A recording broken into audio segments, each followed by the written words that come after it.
Hello, welcome to Early Blake. Hello everyone, it's me, Raven. My mic's being a little bit trickety. Hold on. It's the headphones really. Okay, now I can hear myself, right? Alright. Hi! I hope everyone's having a good evening or whatever time zone it is. We're settled in. I thought I was ready to go a little bit earlier and then never mind. And so I sorry I'm a few minutes late. I was gonna be on time, but then no. Anyway, but hello everyone. Hi Turt. Yes, we've got Scooby Bobby 2 rolling bad. Had a bad numbers run. Unfortunate. And then Turt did pretty good. We got 16 bad. And then 98 love. And where was your roll? 12 roll. Pretty great. While Scooby had a 6 roll. No good. Love 32 and Riz okay. 65. Fun. Oh, hugs. Thank you for hugs. And don't think I didn't notice LaHonk trying to steal Frog. No. I see that Turt slapped the frog, trying to pat too hard, I guess. Cute. The head pat frog was very cute. It was nice. But okay, hello everybody. Hello. Oh, I bonked the mic. I'm a little bit clumsy. I don't know what it is, but I had my brain that would sometimes disappear. It was not bread today, but it was brain, but then it would just walk away from me. I'd be like, yes, this is what I'm doing. I have the word in my head, and then nope, it's gone. And now I'm like stumbly. I'm getting clumsy and forgetting a lot. So I may as well have bread for brain. Even though it feels like I've got my stuff together, it will just crumble away. Ugh, chaos. Hopefully I get my stuff together for tomorrow. Hello, Natsu. I'm doing good. How are you? Yes, I really do hope it comes together for tomorrow, because there's going to be lots to do. If you did not know, it will be my 100th stream, and I will be doing a subathon, my very first subathon. We're going to go for it. I gave very little notice, and so I apologize for that, but I'm going for it. My schedules was being very inconsistent, and so I gave notice when I could give notice, and I did things when I can do things. So this is what we're doing. You're just tired, but pretty good. That's pretty good. Hopefully you get some good eeps soon. Alright, well, we've got SCPs to read tonight. So why don't we just jump right in? We've got a couple more Nuryakia recommendations because Nuryakia had a bunch. We had other people recommending them, but they're full on sagas sometimes. So it's sometimes difficult.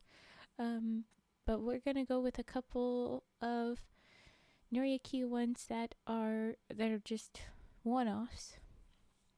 And I am hoping that the second one is alright. It looks longer, the second one, but hopefully it'll be okay. There's lots. Oh no! Eep. Ooh, okay, we'll do humming right away after this first one. You got it, Turt. A rare global. Ooh. And keys. Turt getting in the very quick. Redeems brain, because I read the little emote. He's a very cute little guy. But okay. Here we go. I'm gonna go over to now reading, and we are doing SCP 5494. You heard me, folks. 5494. That's our first SCP tonight. Let's go. SCP-5494, Level 1, Unrestricted. Containment class, Keter, but secondary class, Ticonderoga. My brain was like, what is this? Oh wait, no, I kind of think I know. Ooh, Turt, you're trying out the Tips hat. I made sure to include gender-neutral term. I've heard mage use as like gender-neutral. Sir, madam, mage. I don't know. I think it's cool. Anyway, if anybody uses those pronouns, I want them to tell me. Yes, mage. I'd seen it once. If people tell me it's dumb, I'll remove. But I thought it was cute. Anyway, alright. Right. Disruption class, Vlam, like glam, but with a V instead of a G. VLAM. And risk class, danger. So we've got kind of all over the place where it's like, it's chill. No, it's not. This one will be something. Eee! Look at it. A little witch doing the thing. Yeah. Yeah. I know. Okay, I focus. Special containment procedures.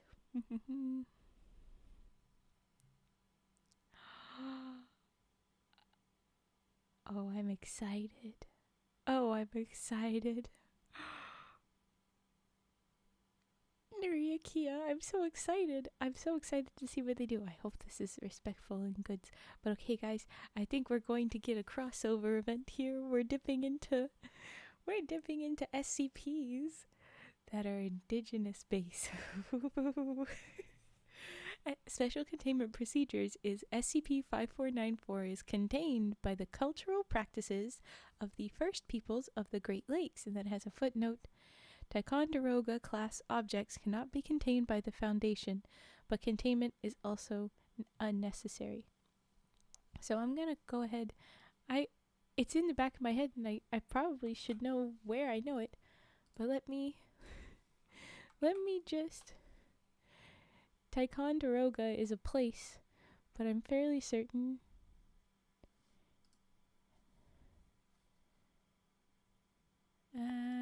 Meaning, yes. Ticonderoga. Oh my gosh. It is from the Iroquois word.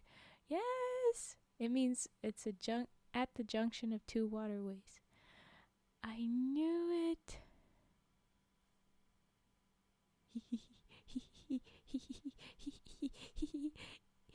It's Iroquois. Yeah, okay. Alright, I'm glad to see it happening. I'm finally seeing the indigenous in SCP just a little bit more, where they're like, don't worry, they got it. It's such a cool moment. They're like, they're already on it. Since when is the Foundation nice like that and not, colonizing, like, we'll do this, we'll take it, we'll steal it, we're gonna take charge of it. So there's hopefully some version of like the Foundation tried to do that, but then the natives were like, bitch, you don't know what you're doing. I hope that's what it is. Anyway, okay, I focus. I'm too excited.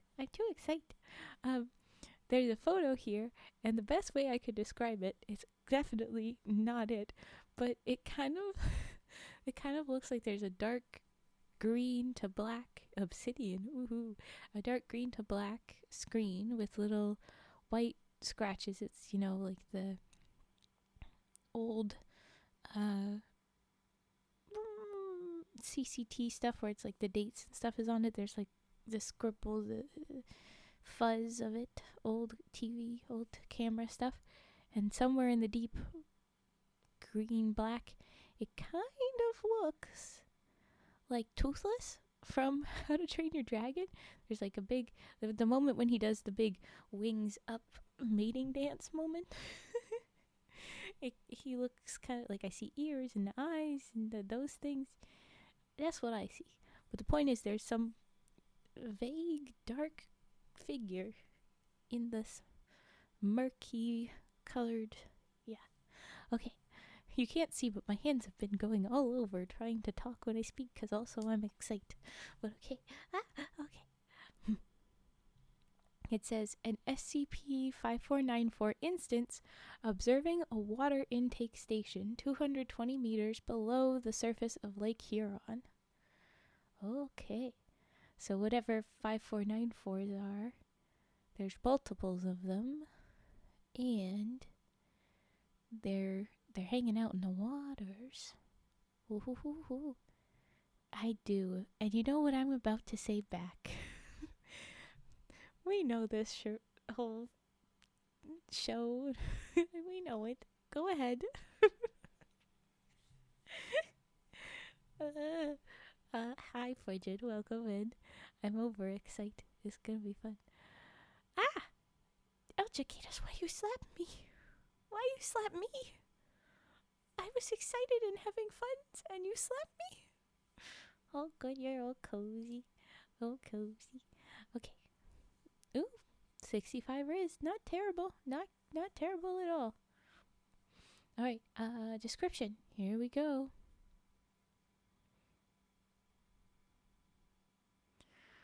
I'm not doing anything.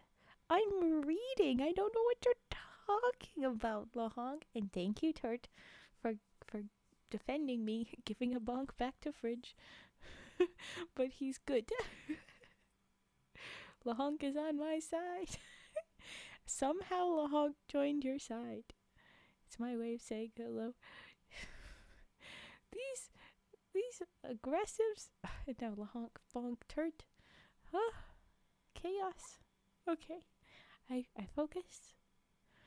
Lahong, you're slapping me. Turt, you're slapping me. Wow, we've got a lot of the bonk side going off right now. Wow, you guys. And now another bonk. Chaos, violent, ruining my happy SCP time. I get to read about some spooky Iroquois character. This is a fave.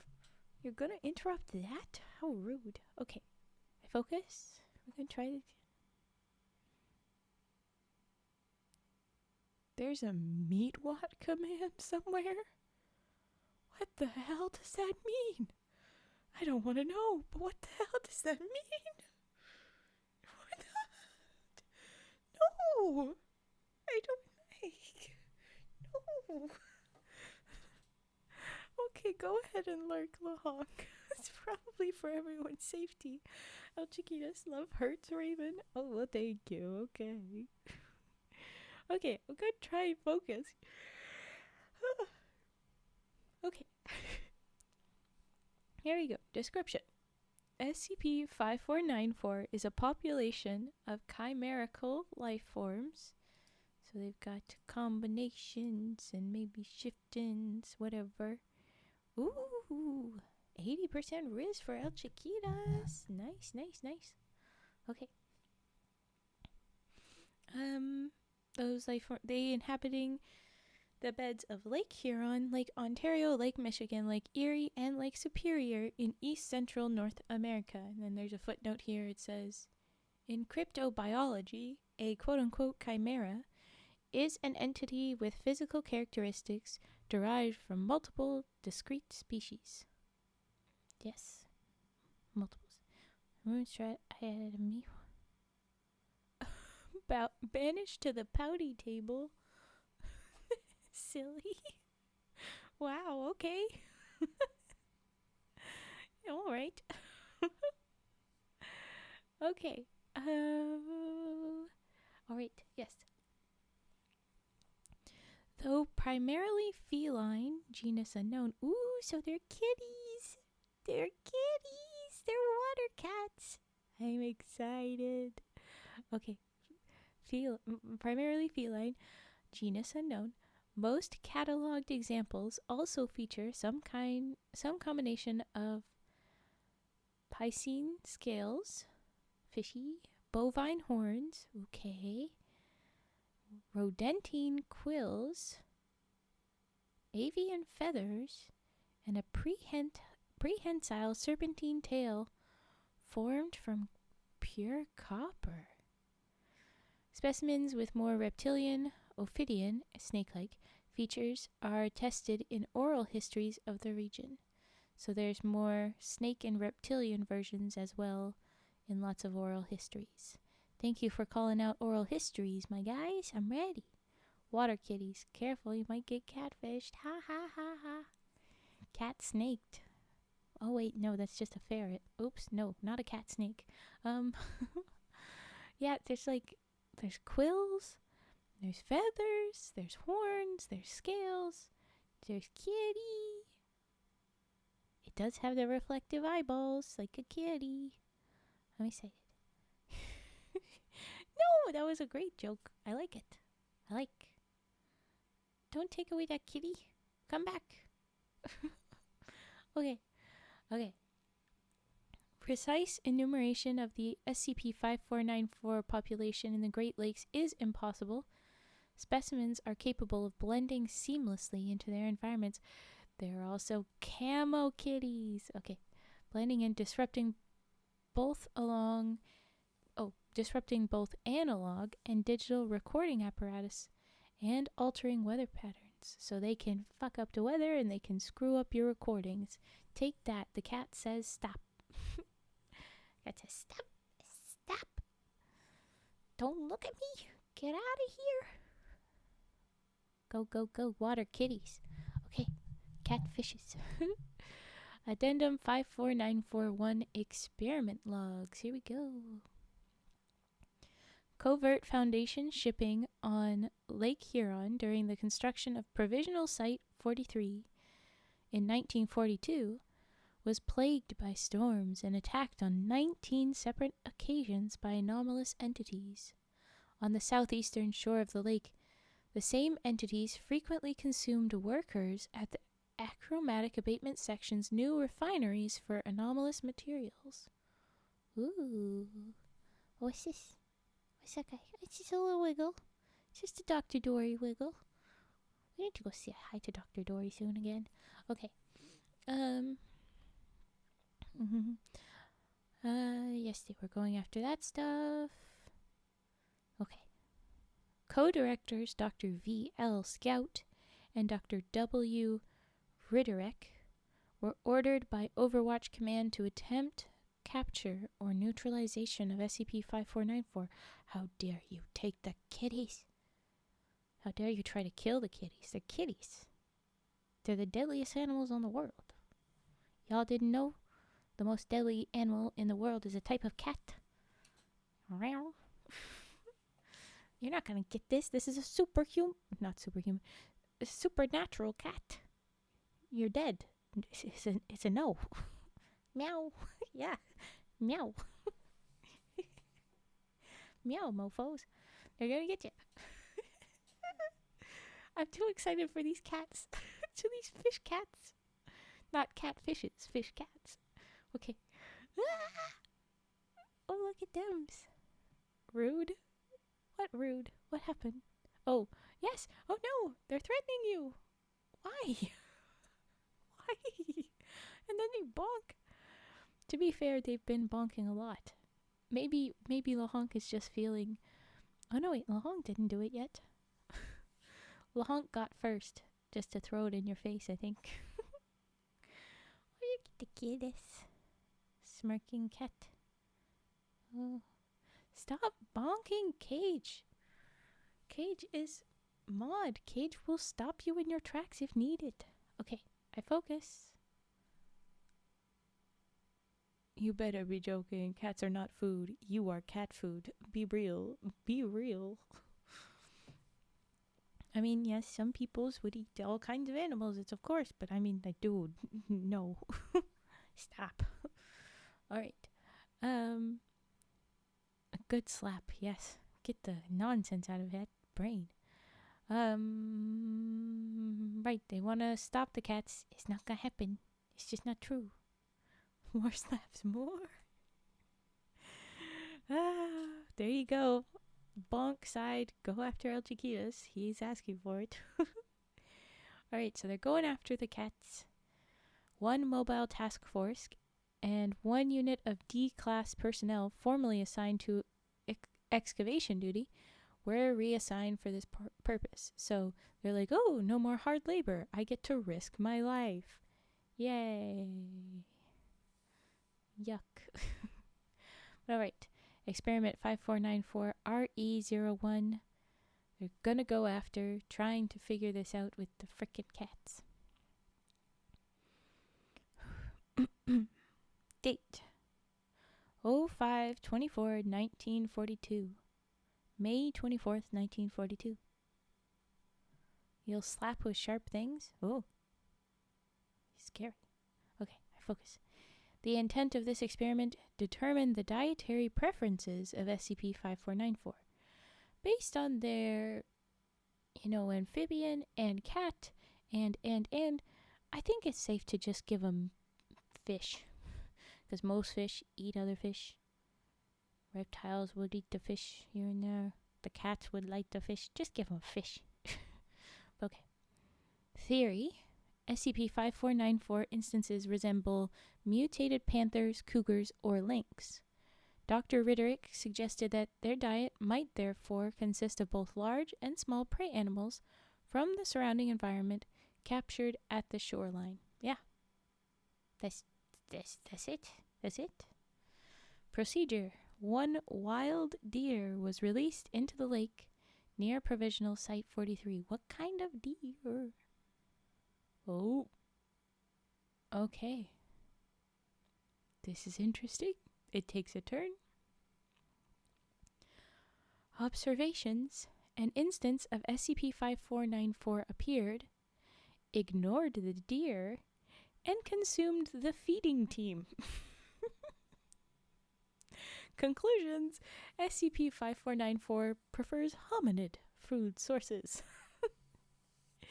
Which is to say, yeah, they eat people. They don't eat deer. Take that. Okay. Underneath we have some more info. Time to violence. Oh, chaotic freaking chat. Chaos of entirety. Chaos. Fault. What birds? I don't think I said anything with a not reason. Anything with any meaning to that, but I'm gonna skip to reading again. Okay. In light of RE-549401, they eat people, not deer, a more nuanced approach was authorized, claiming that Dr. Riderick's achromatic abatement facilities were actually a new water purification plant for the nearby department or defense camp, the cover for the underground workings of Site 43. Ooh. Foundation officials began consultation on native reservations in the region, particularly with the Anishinaabe.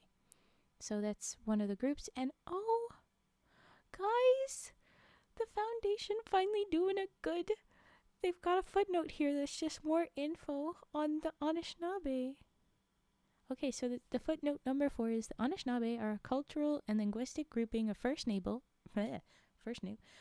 Peoples, because I'm used to saying First Nations, First Peoples, and then they've got in brackets Canada, or American Indians, and then United States, because that's the most common ways people refer to them.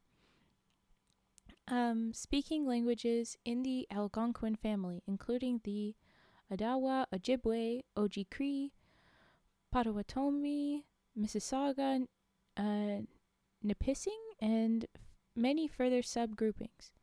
Plural is Anishinaabeg or Anishinaabe. So, like, the general groups. But, yeah.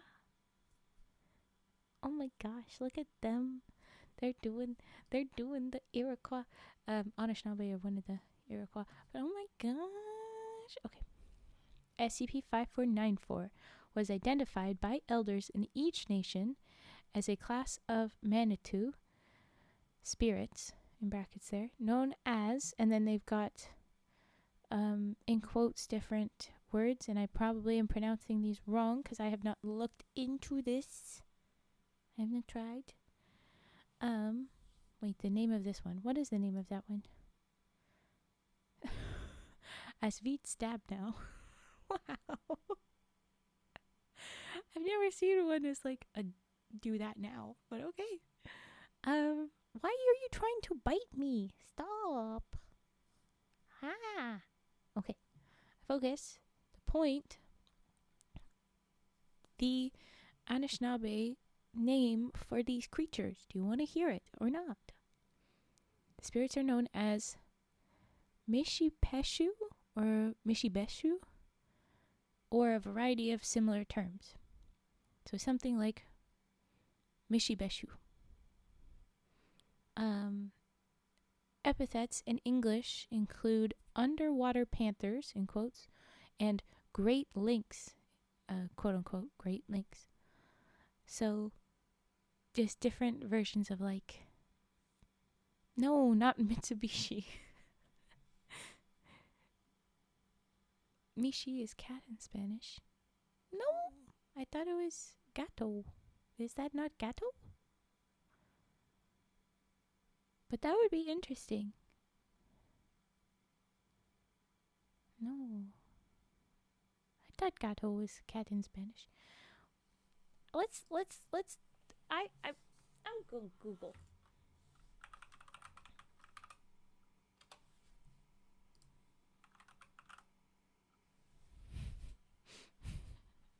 Spanish to English. Mishi is Mishi in English. So, bullshit. But Mishi. It doesn't pop up on Google Translate as that, but it would be interesting because if you didn't know, there are lots of indigenous in North America. You know, go back a ways, related to the indigenous in South America, and so those cultural things that come about down in South America and Mexico, especially Mexico, will have the connection. So there are some words and cultural practices that are the same, because that's where from the same place. Anyway, okay. So it would be interesting if it's Mishi is also a type of like cat in Mexican history. Yes, Pss, pss, his way of calling cats. They don't pay attention to you. You're not worthy of touching a cat. They don't pay attention? Well, yeah. Then you don't get to pet them. But I wouldn't put it on you're not worthy. I would put it on that cat says, not now. Because cats be doing what they want to do when they want to do. Okay, anyway. There's different names. But according to legends, these beings originate from Michipicoten Island in Lake Superior. The footnote here says, this claim could not be verified as no sightings on land had yet been made. Ah, okay. They originate on that island, hold the copper deposits of the Great Lake sacred, and possess anomalous powers to heal, enrich fish harvests, and manipulate water. These guys sound pretty sick. I'm liking these fish cats. They sound badass. I want them. I want to go hang out with them. Let's go hang out with the fish cats, yeah? Let's go hang out with the fish cats. Informants? That sounds like they had spies in the indigenous community, and that's pretty messed up. But anyway, okay. Informants indicated that SCP-5494 is extremely dangerous, yet receptive to supplication. Kittenfish. Oh, I like that. Except they're not kittens exactly. They're gonna murder. Starden, borden, harden, bat. I do remember it. It's the ways that you call a cat. It's pss, pss, pss. And then something else in another language, and then let's try German. Starden, borden, harden, bat. And then the German works every time. Always gets their attention. They're always like, oh, damn. Hello. Okay, but focusing the raven. The fish cats, the kitten fish. I love it. It is a fake word, but that video is so funny. It is. It's so funny, but they say it's German. They always like, let's try the German. Because he does it with like the... I know what you mean. I love them. They're dumb. Okay. I focus. Sounds like Swedish chef. Well, I'm not doing a terribly good job, to be fair. I'm not putting much effort. Partially because, like, it's like... Yes, turn. Okay. Partially because, like, it's supposed to be loud. That's the most significant part to getting the cat's attention, is that it's just sudden and loud and aggressive. But yeah. And yes, I can sometimes focus, kind of. I don't know. I do the focus best with the origami. You'll see me, like, only do origami, and I'll ignore chat, and I'll be like, oh, wait a minute. Oops, I was supposed to talk to chat. Okay. Okay. Cage is a meme. Ha ha ha. Aggressive? Question mark? The sound sounds aggressive. It doesn't mean that it's an aggressive word or whatever. You know what I mean. The point is that his tone is just like it's... And that's why I'm not doing it, because even that was very loud. I'm sorry. Okay, focus. Experiment 5494RE02. Okay? Okay? Alright. Date 5/30/1942. So, about a week later, they try our next experiment. Stop slapping me. Rude. Okay. The intent is to capture SCP-5494. One of them. They keep referring to it as singular, but like it's a whole species. It's a whole varying species. So like, what the hell, my guy? Capture a SCP-5494. Anyway, okay. Theory, here.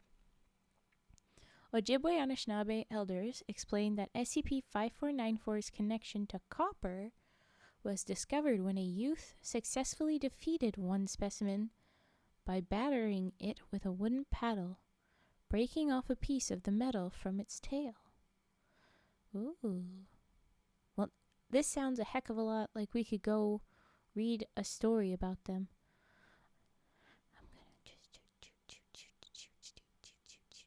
I'm gonna copy these for no reason. I'm definitely not gonna paste it and then make it a stream that we eventually do where we read the real story about all this. Anyway, don't worry about it. Don't worry about it.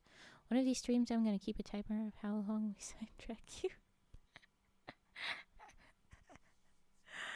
I can promise you, you could try and keep track in the subathon coming up, and you could make attempts. You could do this scientifically. I can promise you. Start of stream Raven distractions versus end of stream Raven distractions. Significant difference. I'm certain. Okay, I focus. Yes, okay. They said that you could break off a tail. Now, break off metal from its tail. That's what I need. Oh, sorry. Dr. Ryderick, that's it. Ryderick, brain. Suggested that SCP-5494 may be vulnerable to blunt force trauma. You mean like general beings are? No? Okay. Well, anyway. Procedure. 3 members of MTF Gamma 43, and then in brackets, and quotes, Pond Scum.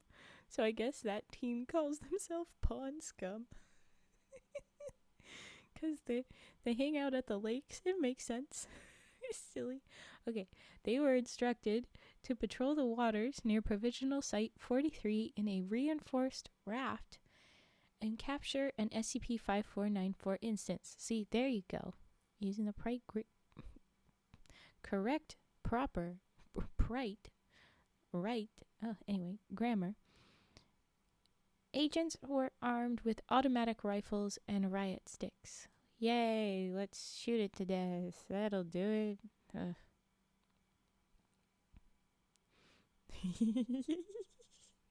This is good. Observations: Gamma 43 engaged 2 instances of SCP 5494 in combat. All 3 agents were consumed, so the kitties ate some pond scum. Ha ha ha ha ha. Conclusions: combat with SCP 5494 is inadvisable. Hi, Annie Bell. Welcome, welcome. And then they've got a little note between experiments again. It says, after the achromatic abatement section began using Lake Huron copper to construct its pipes in early July, citing the anomalous healing properties ascribed to SCP-5494 and its environment, attacks on Foundation Lakeside projects increased dramatically. Yeah, you fucked with the resources. The special animals, they're gonna come and kick your ass. Duh. Come on, use your brains. Like, I don't know how clear it can get. Like, you're messing with indigenous resources and indigenous beings, like indigenous folktale creatures, whatever's, are coming along to tell you, hey, stop that. No. Meow. But okay, they're probably never gonna learn. 'Cause that's the way of governmentals and white peoples. Put them together. Yeah. I say that. I don't mean generalized white peoples, but the the combo of government and this colonizers. Yeah, you're not getting it. The spoopies of the region are telling you, get out. Get out. Okay. Date: 06/09/1942, June 9th, 1942, I guess. We've got another week and a bit later. Experiment 5494-RE03. You're scary. Oh, are you? The intent is to appease SCP-5494. Now they're getting it. They're like, okay, how do we beg them to stop? Okay. Intent.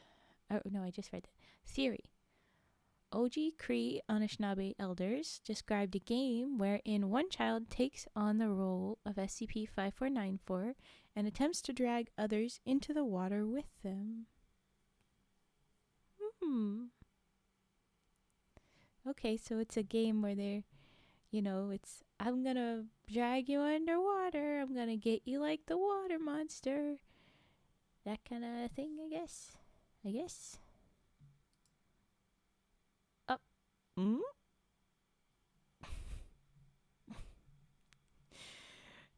gonna be goofy over there in the chat's okay. Alright. Oh, a lurking little dolphin. That's cute. I like that lurk. That's a cute one. Okay. So that's the little game they do. Dr. Riderick suggested that demonstrating an understanding of this cultural practice, presently illegal under Canadian federal law, might please SCP-5494.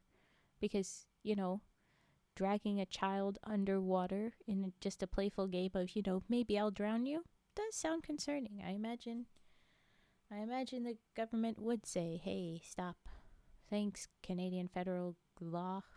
Okay. Procedure, though. The game was attempted on the shoreline near Provisional Site 43 with D-Class personnel.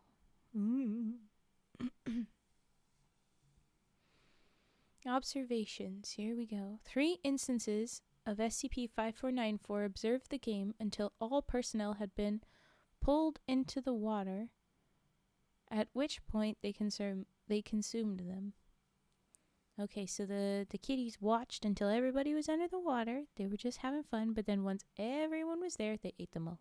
So they let them play, but they waited for the end. They let them do the whole play before they nommed them up. Conclusion: SCP-5494 is resistant to appeasement.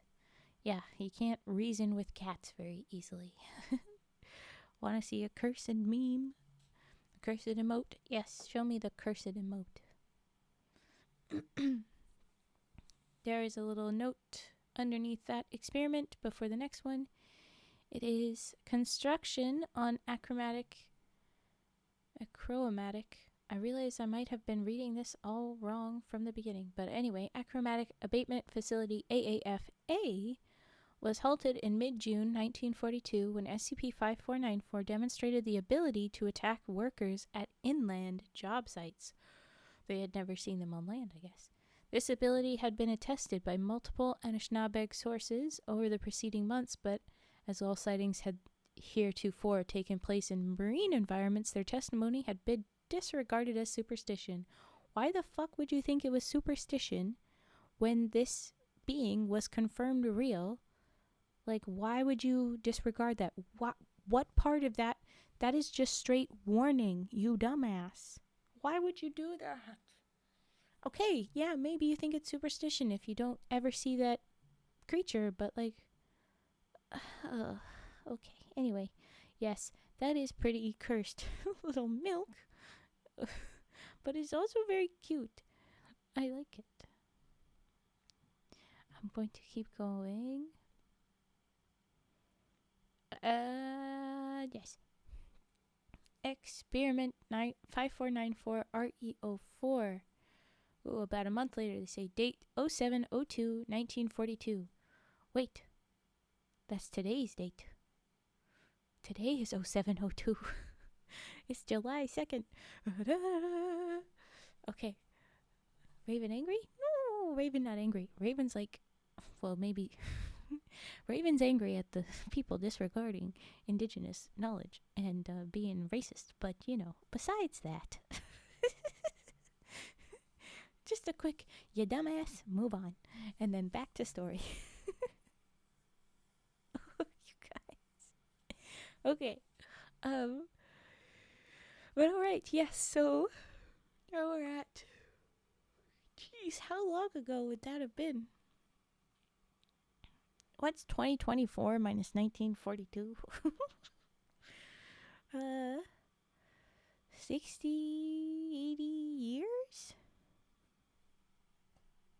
60, not 80, 62 years. 82 years. Yes, 82 years. My brain was dumb. 82 years. I have to have... Many emotes must see them somewhere. Oh, you have too many emotes. Must use them somewhere. Yes. 82. The long says 72. Who knows? Yes. 82. Okay. They say that the next experiment intent was negotiate with SCP-5494. Good frickin' luck. Theory. Meskwaki? I don't think I've seen these people. Meskwaki elders conveyed a legend describing the eternal conflict between SCP-494 and a second, unattested class of entity known as the Thunderbirds. Whoa, if you don't know about Thunderbirds, they're great. Oh, you're not going to tell us about the Thunderbirds? You're just going to tell us about... Okay, well, this footnote said the Meskwaki are an Algonquin people of what is now the Midwestern United States. So, but Thunderbirds is not specific to that area. Anyway, so the idea is that it's these catfish versus the sky birds. Makes sense. Dr. Ridderick suggested proposing an alliance against the Thunderbirds to the SCP-5494 population. Good luck talking to them, dude. You've been an asshole. I don't think they'll like you. Oh, okay. Hi, Yar. Welcome in. You stepping by. Go ahead. Go bed. Go bedge. Go sleep. Go eat. You're not in jail, El Chiquitas. You're fine. Oh, wait. No. Turtle Boy sent you to jail. Never mind. You are in jail. Oops.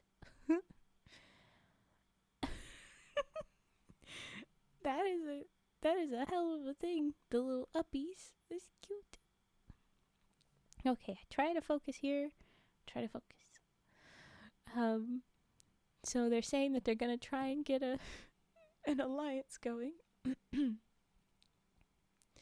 Procedure: Dr. M. Barbeau, an anthropologist from the Archives and Revisions section of Provisional Site 43, recorded the legend in full without the permission. Okay, well, fuck you. Without the permission or knowledge of the Meskwaki? Screw you. Anyway, he recited the legend to the lake, ending with a statement of solidarity with SCP 5494 in its conflict with the Thunderbirds.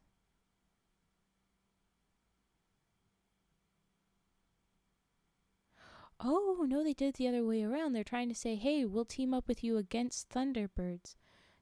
They're even stupider than I thought. You don't team up against the Thunderbirds. Okay, if you don't know, so Thunderbirds are kind of... There are some versions of these stories where it's kind of like up there. That's a heaven. It's a higher up. Between the way that things got, sanitized and retold because of the colonizers and stuff, there's some degree of like it got pushed into that understanding. But anyway, it's sort of like this higher up place, the sky people, the thunder people, and there's different versions of it. I don't know specifics of Thunderbirds, but some versions of the origin story we had read when I gave my Deer Woman stories. Yeah, the Thunderbirds are up there. It's kind of like a heaven. It's big. If we have evil and good in the westernized theological stuffs, good and evil, heaven, hell, kind of things. With these guys, it's much more of a left and right. It's less morally stamped on, but there's a degree of like light and dark. And what you would say is like, me, a deer woman, I'm kind of like a boogeyman. I'm a dark. I'm a bad because I go and I murders. But I murders for the good reasons. Anyway, and then the Thunderbirds, they would be pure light. They would be very good guys. Good guys. So what in the hell does the Foundation, the SCP people, what are they thinking that they're going to fight the Thunderbirds? Of course the catfish are like, nope. They're not going to say yes to that. You're a dumbass. Anyway, okay. So, we got the anthropologist illegally recording the legend without permission. Rude, not cool, bad move. Also a reason for the catfish to be like, screw you, no. But he plays that legend back to the lake, trying to get them to say, hey, we'll go fight. But then, here's the observation they found. 4 SCP-5494 instances remained silent for the duration of the tale and subsequent statement that they're, hey, we'll go fight the Thunderbirds with you, that statement. When these had concluded, they consumed all personnel present. Conclusions: SCP-5494 is resistant to negotiation. Yeah, or they just don't like you. Hi, Rose, welcome in. Wait, why does Matt get low and I get threats? Because I'm the favorite. Don't try and logic with the bonk side. They're all over the place. You can't even know. I'm just ignored here. If you're talking about me ignoring, it's because you guys talking too much and I'm too excited about these things. But I see that Rose is here and I'm saying hi to Rose. You're really tired? Aw. Then go get some eeps. Go sleep. Aw. Fester gives you a nice little kiss. Oh, Fester got noms. Okay. Anyway, the catfish say, screw you, we'll eat you again. Government peoples, hate you. Colonizers, be gone. Okay. Finally, we have one more, it looks like, experiment, but we've got another note in between again. It says, subsequently, after all that went down, Dr. Scout successfully petitioned O5 to directly involve indigenous experts in the preparation of ritual materials for engagement with SCP-5494. Hell yeah! Frickin' finally they get the right people in on that. Damn it. Raven, give us attention. I'm sorry. But oh no, Rose, you got some bad news? I'm sorry you got bad news today. Let's all give Rose some hugs. Let's give hugs. No more bonks. Can you be no bonking for a minute? Let's give some hugs. Go ahead and lurk. Yeah, that sounds good. Let's hug Rose.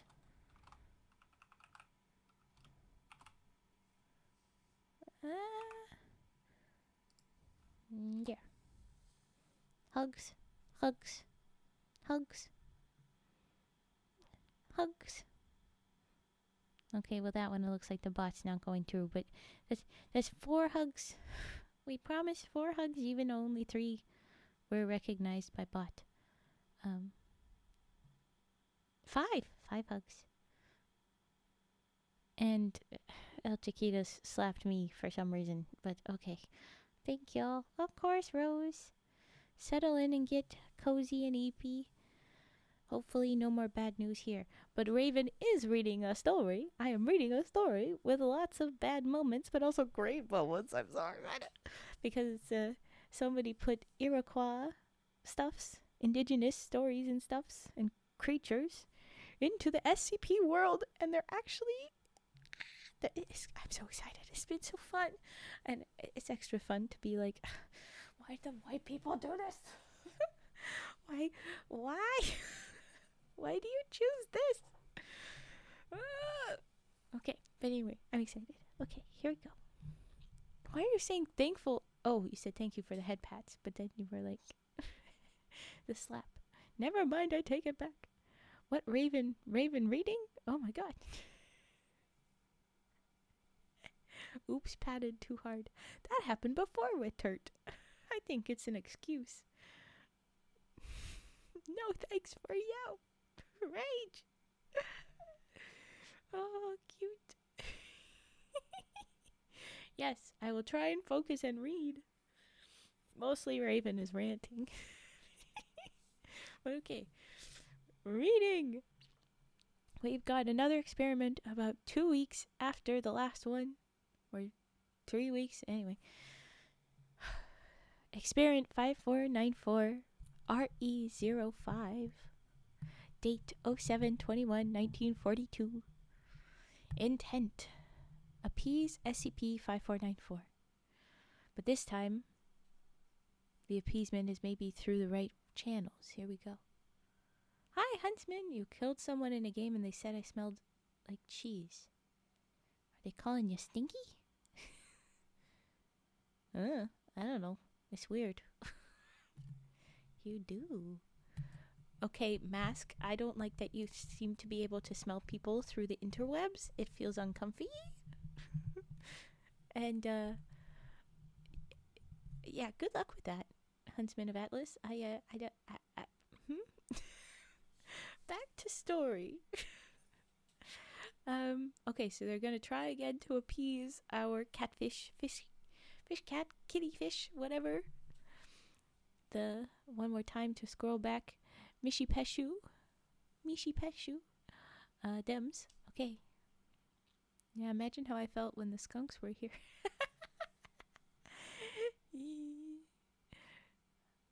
Is your name a what reference? Mishi! Mishi! Don't go calling them over here without being prepared for them to try to eat you, El Chiquitas. You are cat food. You are the cat food. Okay. Okay.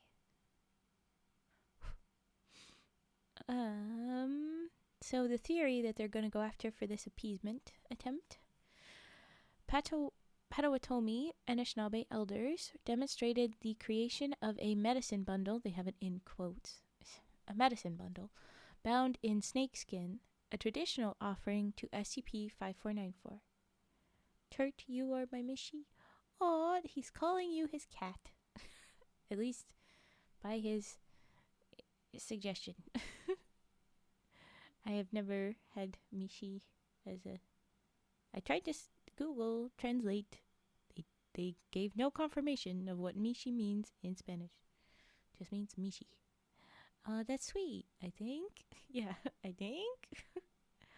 All right, so they've got a traditional medicine bundle offering for the SCP 5494.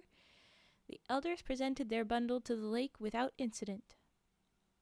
Dr. Riderick suggested repeating this ceremony with Foundation personnel. Okay, so the indigenous folks got to do it. The Anishinaabe, specifically Potawatomi Anishinaabe, went for it. Mishi does not have a translation. Apparently so. And they did it perfectly fine, but then Dr. Riderick, who has been shitty, said that we should do it with a Foundation personnel. The procedure. This is how it goes. A duplicate medicine bundle was created at Provisional Site 43 using materials previously seized by the Canadian Department of Indian Affairs. This is why. They're going about it all the wrong way. Just all the wrong way.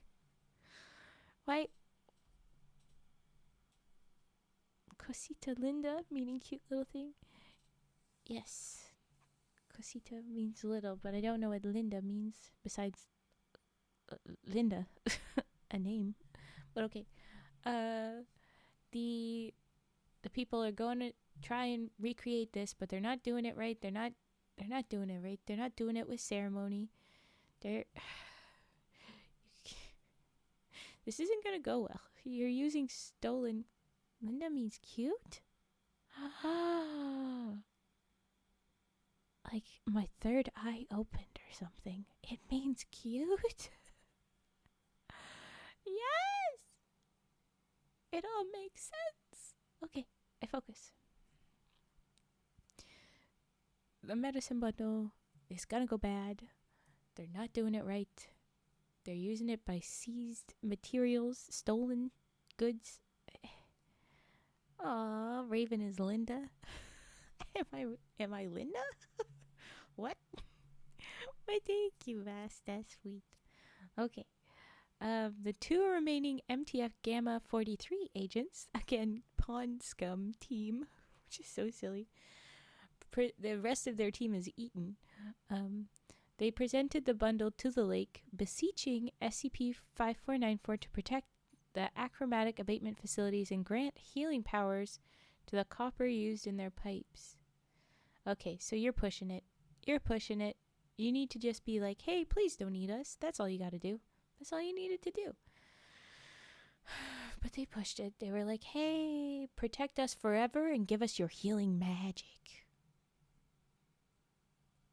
Raven is muy Linda. Oh, thank you. That's very nice, El Chiquitas. Okay. At least I'm assuming it is.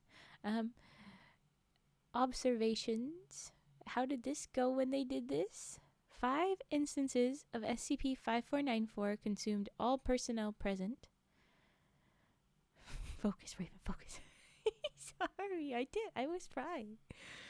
5 instances of SCP-5494 consumed all personnel present, pointedly rejecting the medicine bundle because it was a bunch of bullshit. A bunch of stolen bullshit. Conclusions. SCP-5494's resistance to appeasement is confirmed. No.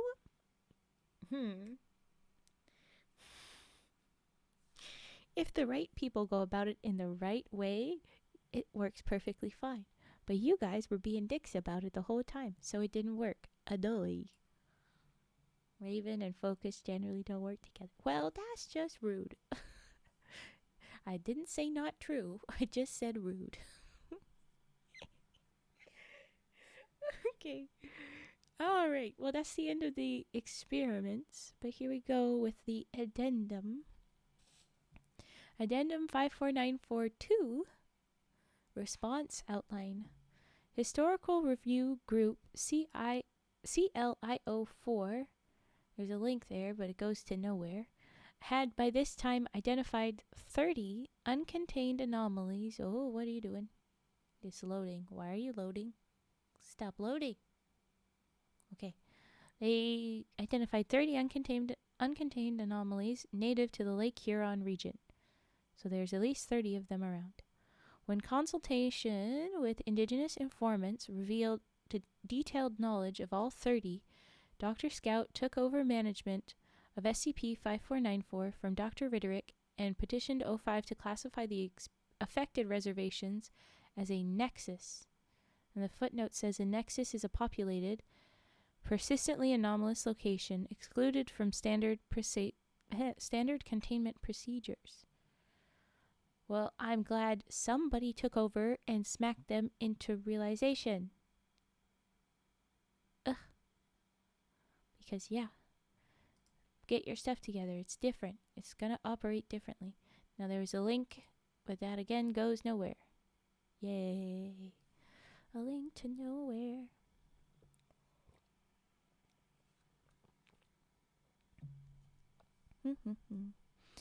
Dr. Scout's request was granted on August 3rd, 3 August, sorry is what it says. 3 August, 1942. So, week and a bit after that last experiment. And the reservations surrounding Lake Huron were collectively designated Briar Class Nexus 94 due to their low population and limited interaction with adjacent communities. A Briar Class, this is a footnote, a Briar Class Nexus requires only minor cover-up and cleanup activities by the Foundation. Okay, so they're saying like, hey, we're going to recognize, oh, thanks for the hydrate, I just did it, so I'm going to count that as I just did it, but I'll do another sip. Thank you, turd. We will stretch and posture at the end of this because I need to focus.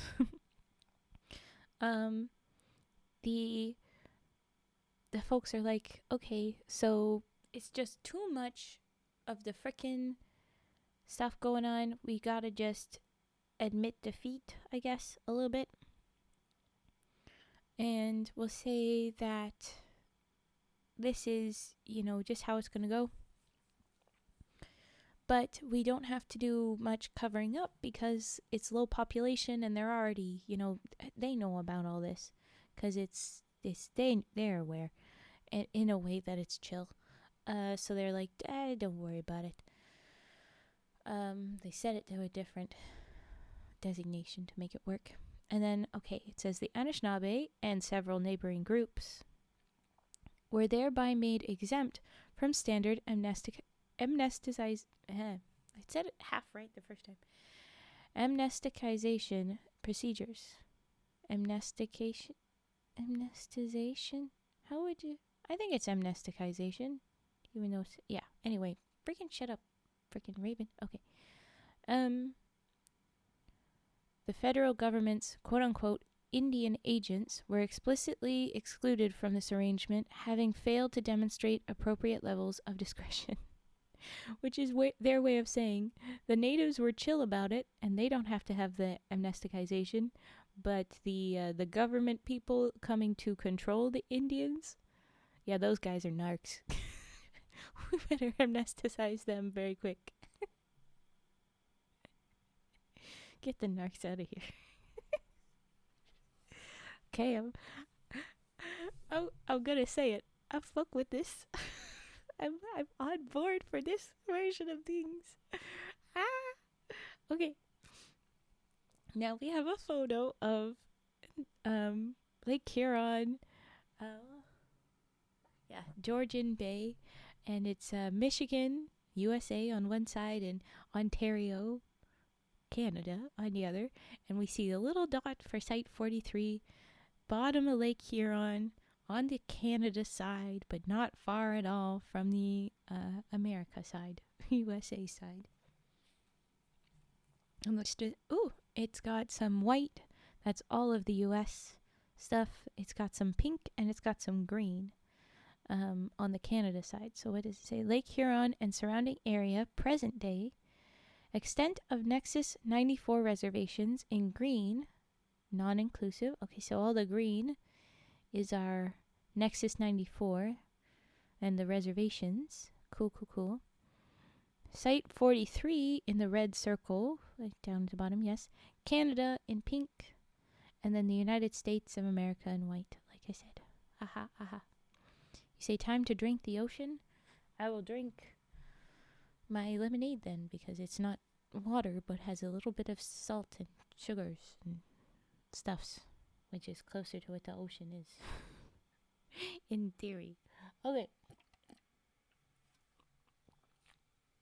There, I drank some. I did a big gulp, actually. Okay, but there's our little mapping area. Back to more of the addendum stuff. Dr. Scout called an emergency conference of elders from Nexus 94 on 6 August. August 6th. 5 Indian agents attempted to log protests with the federal government over this violation of the, in brackets here, unlegislated and illegal, quote-unquote, pass system, restricting travel both to and from the relevant reservations. They were detained and amnesticized. Because, oh, you're not following the right protocols and you're supposed to go through off. Nah, get out of here. Okay. Comparison of SCP-5494's campaign against the Foundation with Anishinaabe oral history revealed the points of divergence. First, before the construction of Provisional Site 43, underwater panther attacks had occurred only infrequently. Second, no attacks against the Anishinaabe had been recorded since the day of their ancestors, even while Foundation work sites and workers were under siege.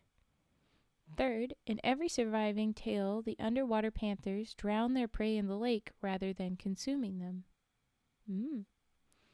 Anishinaabe consultants suggested 5 causal factors for these behavioral departures when dealing with Foundation personnel and other non-Indigenous peoples. So, hey, consider these as a factor, you dumbasses. Number 1, the increased shipping on Lake Huron without appeal to SCP-5494 for safe passage. So you didn't do this ceremony for safe passage, but you had a bunch of stuff going around. 2, the industrial scale removal of copper from the lake. Again, that was a lot. You didn't do anything for them. 3, the presence of quote-unquote outsiders in large numbers. Who are these new people? What the hell? 4, the attempts made to capture SCP-5494. Self-explanatory. Don't do that. And 5, the demonization of SCP-5494 by Christian missionaries. Yeah, that is new. That happened a while ago. But it was happening more. This was 1942 when all this was happening. So they're calling them evil. I'll go back to how it's more light and dark than good and evil. So don't go calling them evil. They're animals, for heck's sake. Would you call a normal cat evil for eating a bird? There are people that do that, and I'm like, it's a cat. It doesn't know the wider populations of different bird species. It just wants to eat. It's just doing its biological preparations. Animals don't really have morals. What the hell? Don't blame the cat. But anyway, okay. Consultants emphasized that SCP-5494 was a natural force to be propitiated, I don't know, and accepted, not confronted or contained. Okay. They needed to go say hi to them. Propitiated? I don't know what this word is. I don't know how to pronounce it, but we're guessing. I think I probably guessed right. Okay. They speculated that SCP-5494 would resume its original behavior if all aggravating factors were removed and all future interactions were carried out by the indigenous peoples alone, according to their own traditions. Yeah. It was also suggested that the water purification project might be acceptable to SCP-5494 if it benefited the Nexus 94 reservations instead of merely supplying other Lake Huron facilities with clean water. Yeah. Let's maybe give clean water to the frickin' people that live there instead. Rude. Where are the frogs? This is spooky stories. They get scared. Leave them alone. They're hanging out elsewhere. They have their own lives. You forgot. Oh, it's okay. I'm sorry. It's just you ask that sometimes, and I'm like, told you, they don't like it. Okay. Doctors Scout and Riderick mandated these measures by Fiat? Ugh. All Foundation shipping on Lake Huron was halted, and Lake Huron Supply, Control, and Purification Site 43 began providing drinking water to reservations around southern Lake Huron. Yay! Against strident objections from the Departments of Indian Affairs and Defense. Yeah, screw off Departments of Indian Affairs and Defense. You guys are rude. They're training for rugby. Yeah, well, no, now they've moved on to their basketball team. Again, they all have their preferences and they're trying to have fun. And then there's the frogs that don't really like sports anyway. Okay. The Foundation imported copper ore to restore the deposits in the lake bed. Okay, so stop stealing the copper. Leave it alone. And they sourced all future piping material from off-site. Good. Dr. Riderick subsequently reported an inexplicable 23% increase in efficacy of the achromatic abatement section's facilities. You got blessed with good work because you were nice to the peeps that control that shit. There you go. Be nice, they'll be nice back, damn it. No cases of SCP-5494 interference have been recorded in the succeeding 8 decades. Yes, 80 years. There you go. While the bed of Lake Huron continues to be monitored and SCP-5494 sightings have been numerous, no further attacks on Foundation personnel have occurred. Yay! Ooh, but now we have at the very bottom, Addendum 54943, an update from the files of Dr. V. Leslie Scout, Director of Site 43 from 1965 to 1996.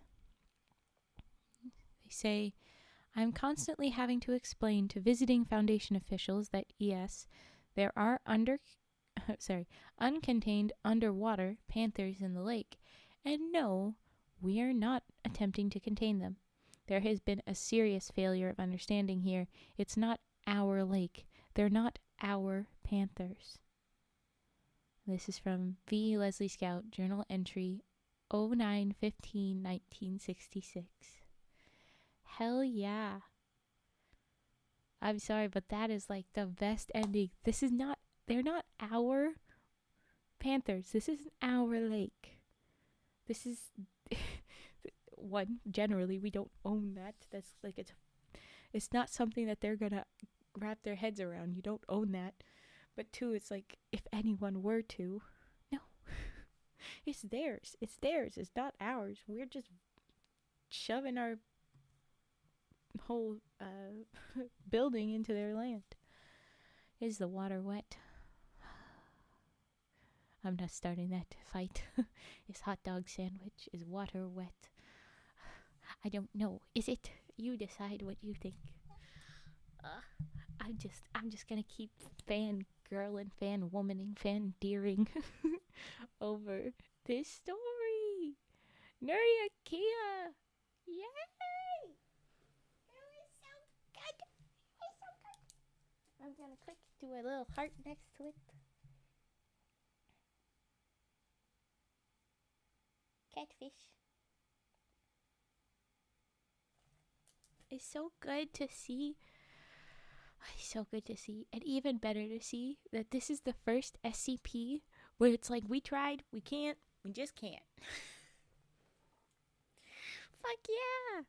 Team Indigenous creatures, you can't contain us.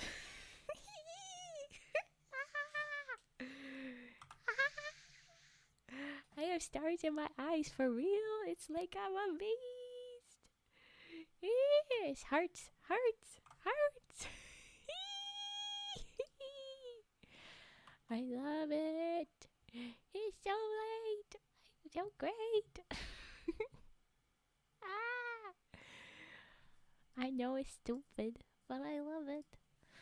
Okay, we have our break. We take our break. Eep. Thank you for head pats. Okay. Not wet enough. There is legitimately a product called Water Wetter That's disgusting. I hate it. Where? Tell me all about it. Rabbit Imperial Guard, you can't say that and not tell us more. What in cats? Okay. Let's do some humming and then some keys and then some singing frog. But first, let's get a stretch and posture check on. Let's do that.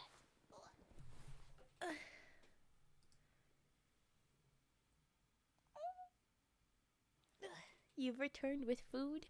Do you have enough to share with the whole class? Come on.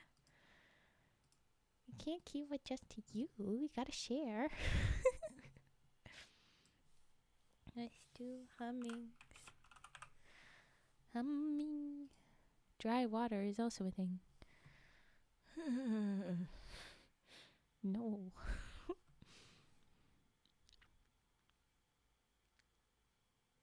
I mean, probably, but I'm not sharing. It's all for you. Okay. Okay. Alright. Well, we'll get some humming up.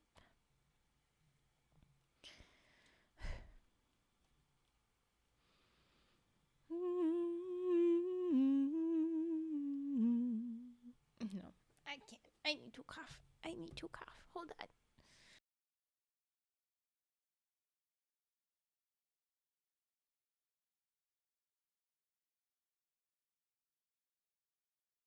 Okay, better.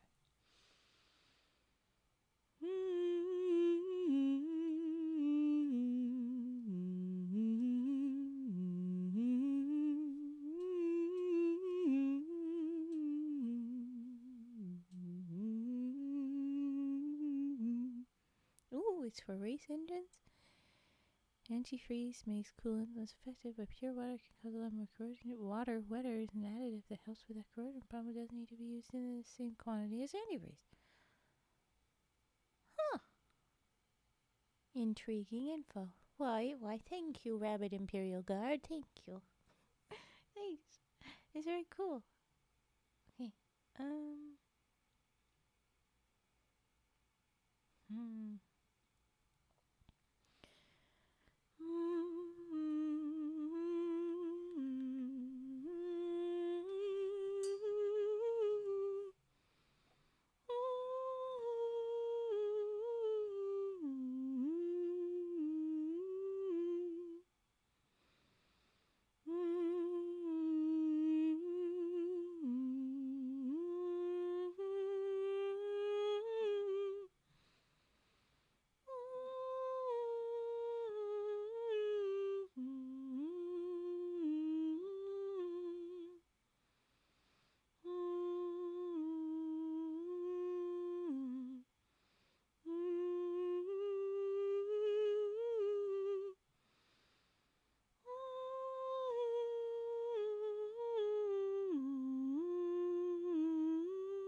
Oh my goodness. Oh, I'm gonna pause this real quick and make a big cough because I need to again.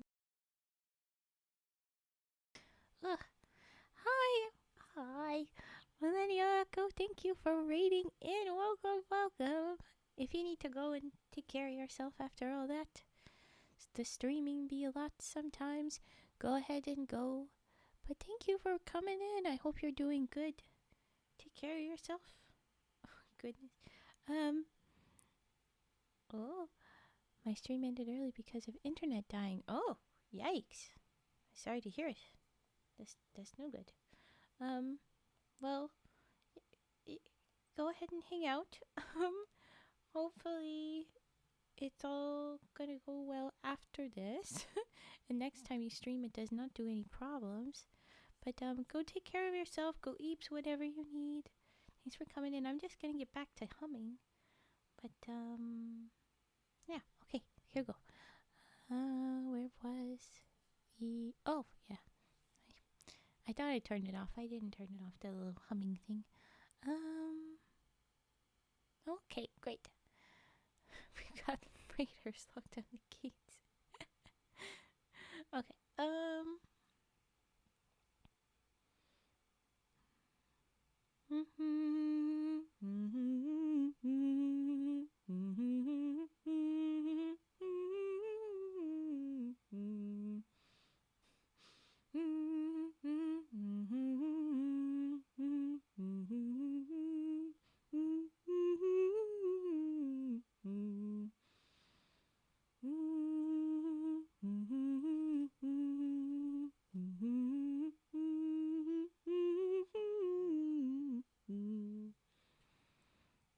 Good night, Millennial. Tuck them in. Yay! Good eeps. Go tuck. Be free. There's a little new command. I'm glad it works. Okay.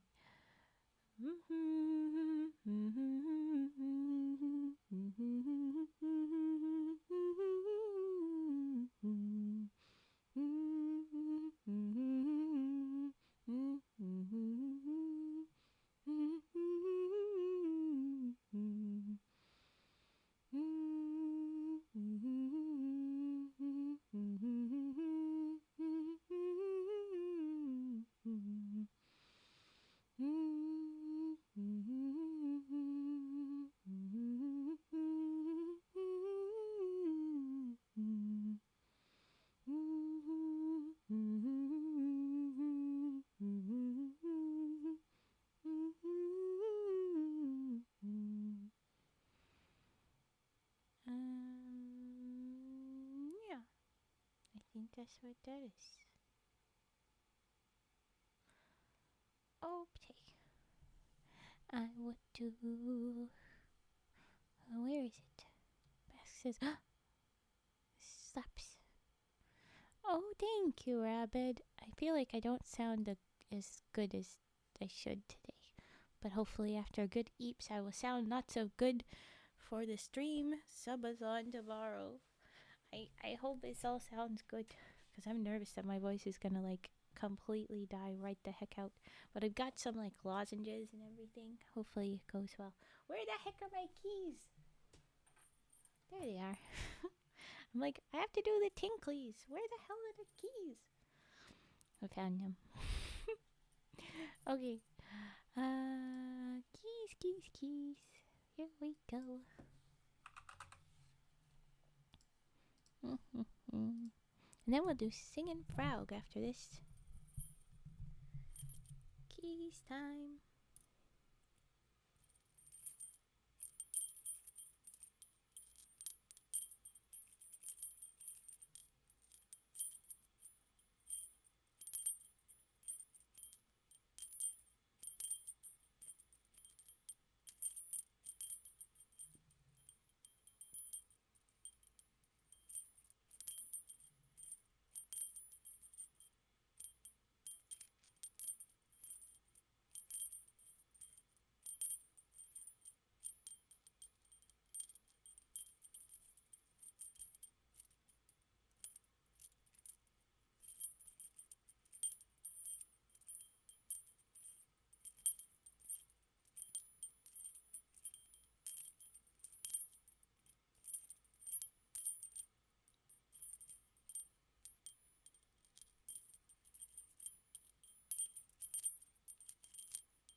There was our keys.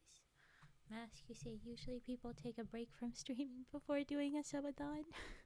Well, those people sound weak. No. I don't know what I'm doing. It's basically like my schedules change so suddenly sometimes. You know, there's lots of chaos. I got lots of quote unquote, very metaphorical fires I gotta put out for all the forest and such. And you never know when I gotta be yoinked away. But I found out, I'm gonna have a 100 soon. I should go for it. And then I was waiting. I waited until Monday to get confirmation. I was like, okay, is it gonna stay where it is? Nothing's gonna come up. Nothing. Okay, then I'm gonna go for it.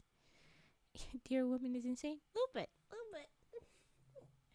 Just a tiny bit. I realized I went and got foods and snacks and things, but mayhaps I should have gotten more caffeinated drinks. that may be something I have to do before I start tomorrow. I don't know. I think I will. I think I can pull that off. Ooh. Anyway, we'll see. Depends on how much I get done tonight. Anyway, okay. But okay, we're gonna do Singing Frog now. You love caffeine? I like it, maybe. We'll see how much I have tomorrow. It'll probably be a lot. I'll probably have to have a lot. We'll see. Okay, Singing Frog time. Just eat whole coffee beans as snacks. Yeah. Sanity, we don't need it where we're going. I like the little potato. And, you're leaving now? I'm not leaving now. Don't worry. I'm not going nowhere. We never have it even where we've been. Look, you're not wrong, but do you need to roast me like this? But no, I'm not a fan of coffee beans. They're not tasty. They smell good when they're just beans. That can smell nice, but I don't like them. Never been much for coffees. But anyway, okay. Frog time. Well, not frog time. But here we go, frogging. Getting froggy. Okay.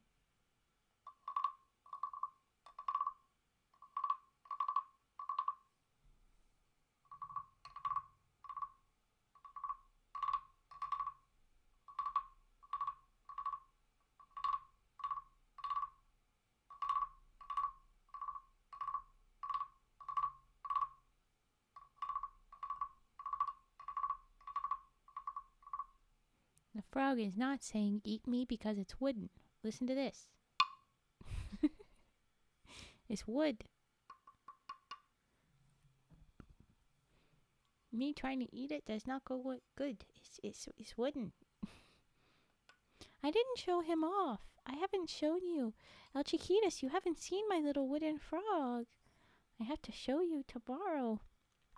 He's very pretty. He's got triangle toes. Triangle toes. You'll see. You'll see tomorrow. Oh, wait. Listen to this. It's my nail on like an unsanded part of the little toes. Ooh. Okay, sorry. Focusing. I'll make him sing. Sing, frog. Okay.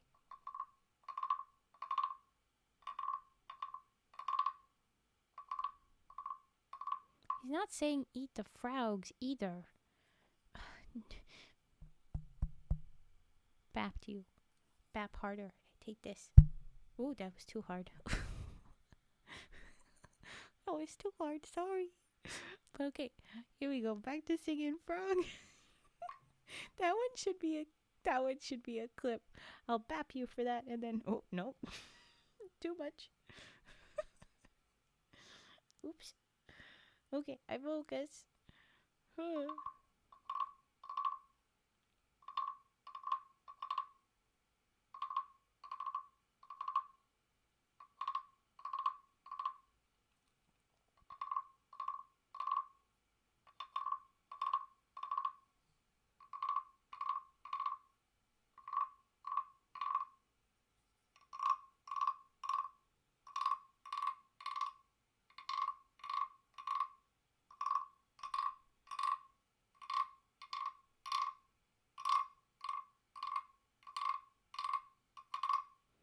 Yes, El Chiquita, TMW, that's one way some people say tomorrow.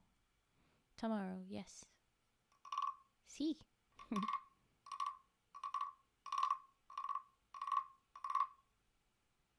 Okay, away you go, frog. Noisy. Okay, away you go.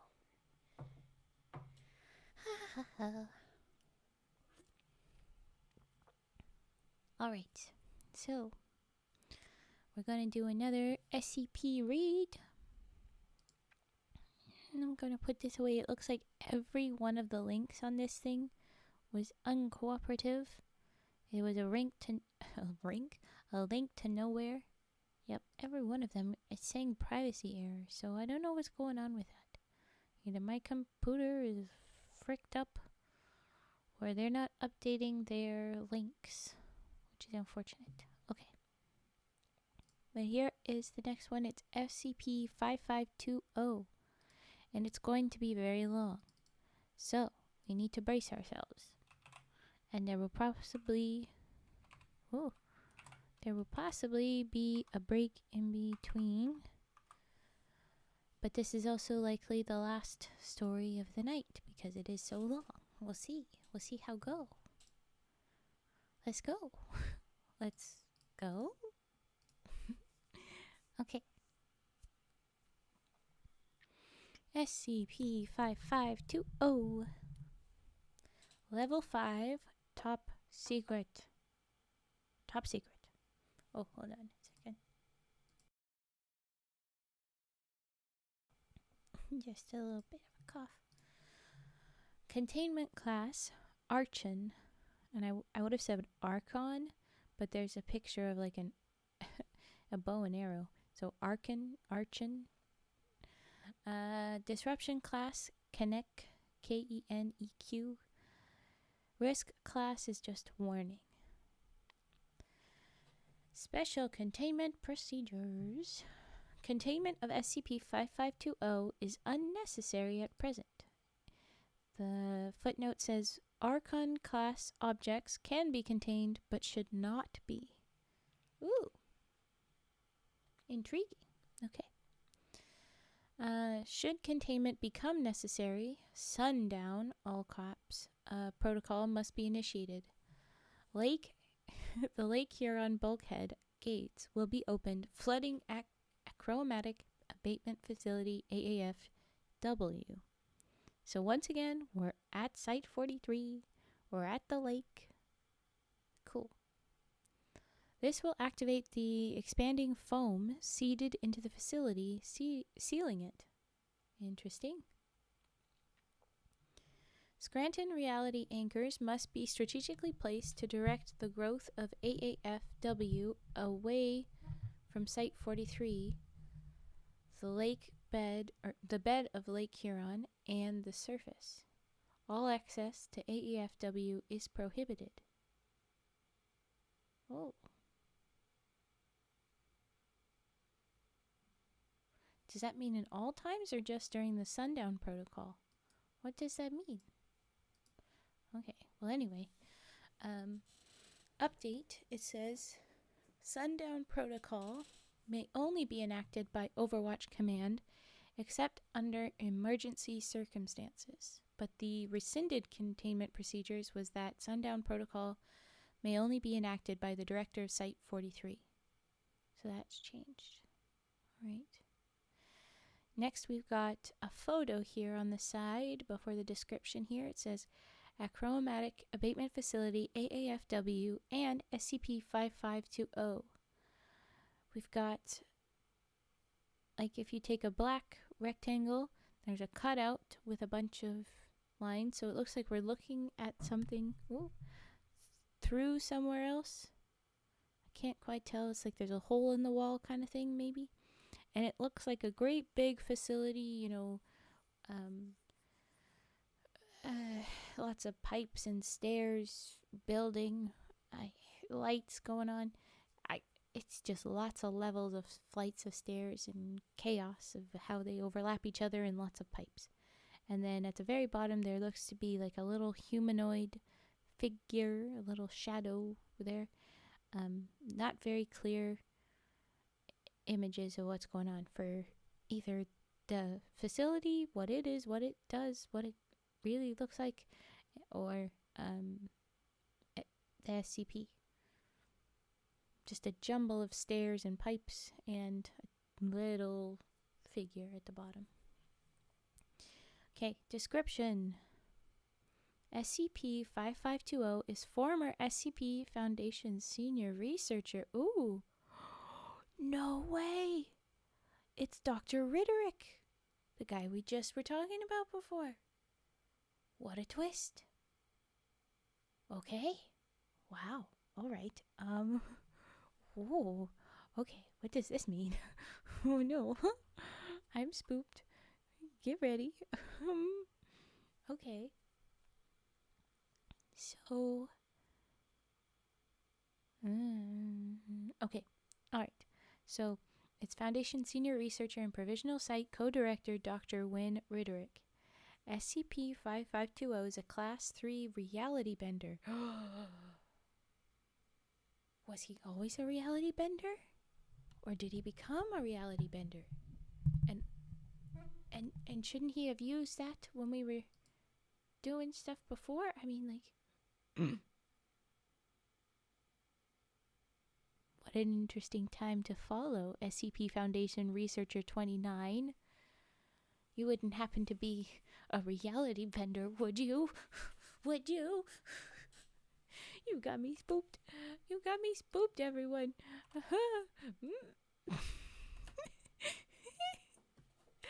As a junior SCP researcher, this is useful info. Oh no. We'll be right back. I'm definitely not doing anything suspicious. I'll be right back. You see nothing. Nothing's happening.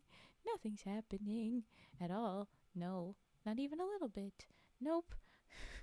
Yes, Turt. Tip your hat to the SCP, friend. They're totally chill. I'm not doing anything suspicious. It's nothing suspicious. Don't be suspicious. Don't be suspicious. Don't be suspicious. Hi! Hello, everyone. I don't know what you saw. I never had antlers. I don't know what you mean. Ha ha ha ha ha ha ha. Okay. I'm just a woman. Not a deer woman. I don't know what you're talking about. I'm definitely not anything that you would lock away in a foundation.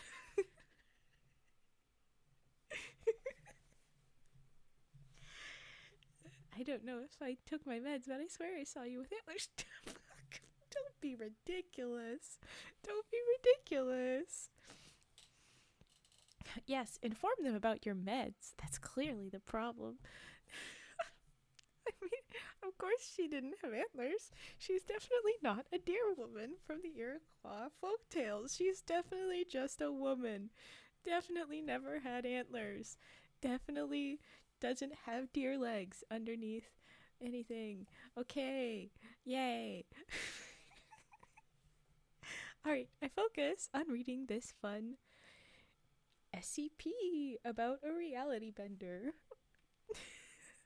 What a glamorous makeover. Wink, wink. Thank you, Cage. Thank you. Alright, focusing though, like really, what the heck? Riderick, was he really... Shut up, Locke. Was Riderick really anything spoopy while he was in charge before? Why, sorry, Lahonk, I don't mean it. Don't panic. You're okay. It's okay. I'm just me. Stop. Don't panic.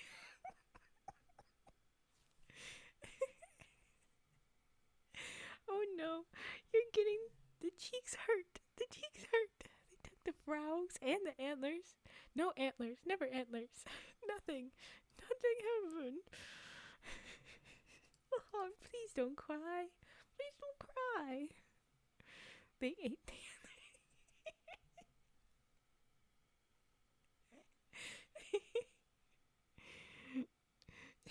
My cheeks hurt so much. This is straight up a blushy.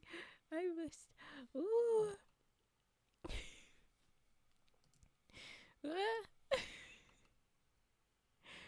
Okay, I'm gonna focus. Oh, what happened to my blush?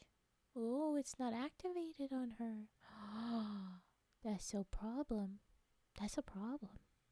Okay, I have no idea where that would be. But okay, let's go find the one. Okay, I read with our SCP friend watching. 5520. Hate that SCP. I keep on getting tired of or watching that SCP. Worse than 096. At least I get time with 099 after that. I'm gonna be honest. My brain is forgetting 096 and 999.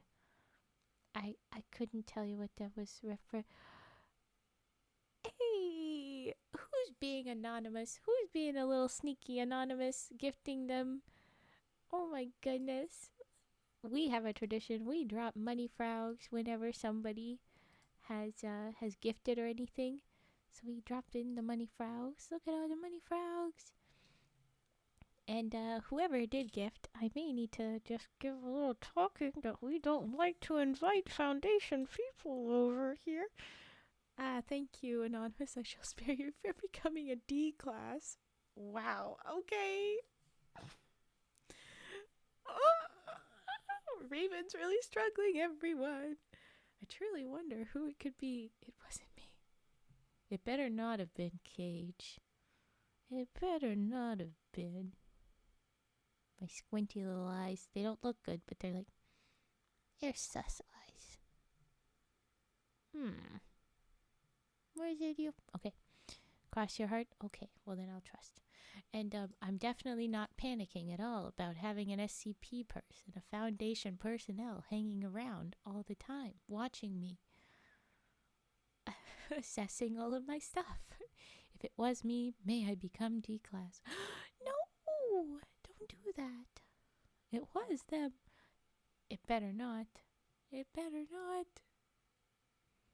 Okay, I'm going to focus. D-Class! Okay, I'm going to focus and read this heckin' thing. I am nervous about what it means for Frederick to have, 049 breach containment. Who's 049? Who's 049? SCP 049. Which one is that? I'm just Googling to know your reference real quick. Oh, yes. We read this guy. Wow, that's a throwback. It's been a long time. It was one of the first ones I read. Okay, I focus. Ah! What the heck is on my face? What the hell? What the heck happened? What happened? I don't know what just happened. What is happening? What the heck? It's been a long time since I used this version of her. I'll be right back.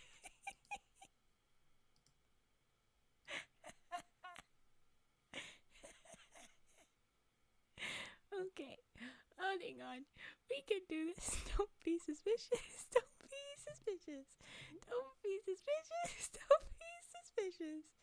Okay, we're gonna have to go super zoomed in. We're right up. It's just the whole screen is Raven. Okay? Because there's only the one. The other version of things, the hotkeys are different. It's an old version of the model, so I'm gonna be right up to the glass, okay? I actually accidentally got a researcher killed. Rip Dr. Mallium. What the hell? Please go back to work, Junior Researcher 29. Please. Please. Focus. Please don't get nobody killed. I'm this close to start yelling at you. I'm a go. What is that poking out of my head? There's nothing poking out of my head. I have no idea what you're referring to. Bonked. Are they here? Oh wait, the SCP dude is leaving. Okay, I think. No, Cage knocked him out. It's okay. It's okay. I'm safe. Okay. They're knocked out. Okay. You did a terrible job, everyone. Look, you called so much attention to me. You called so much attention to me. I'm not gonna go getting caught, you nonsensers. Take her? Traitor!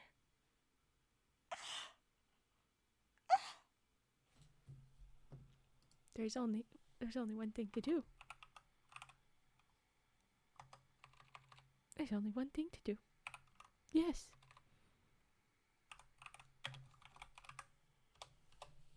Bonk la honk. You've been bonked. We've been bonking and slapping. How dare you?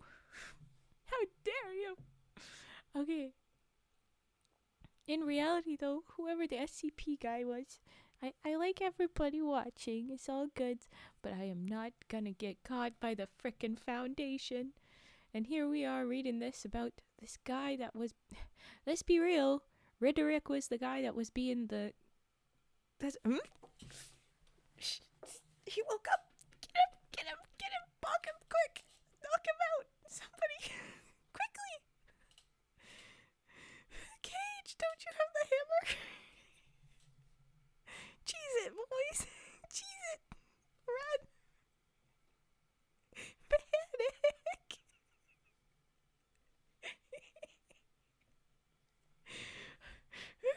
Oh, good. Thanks, Mask.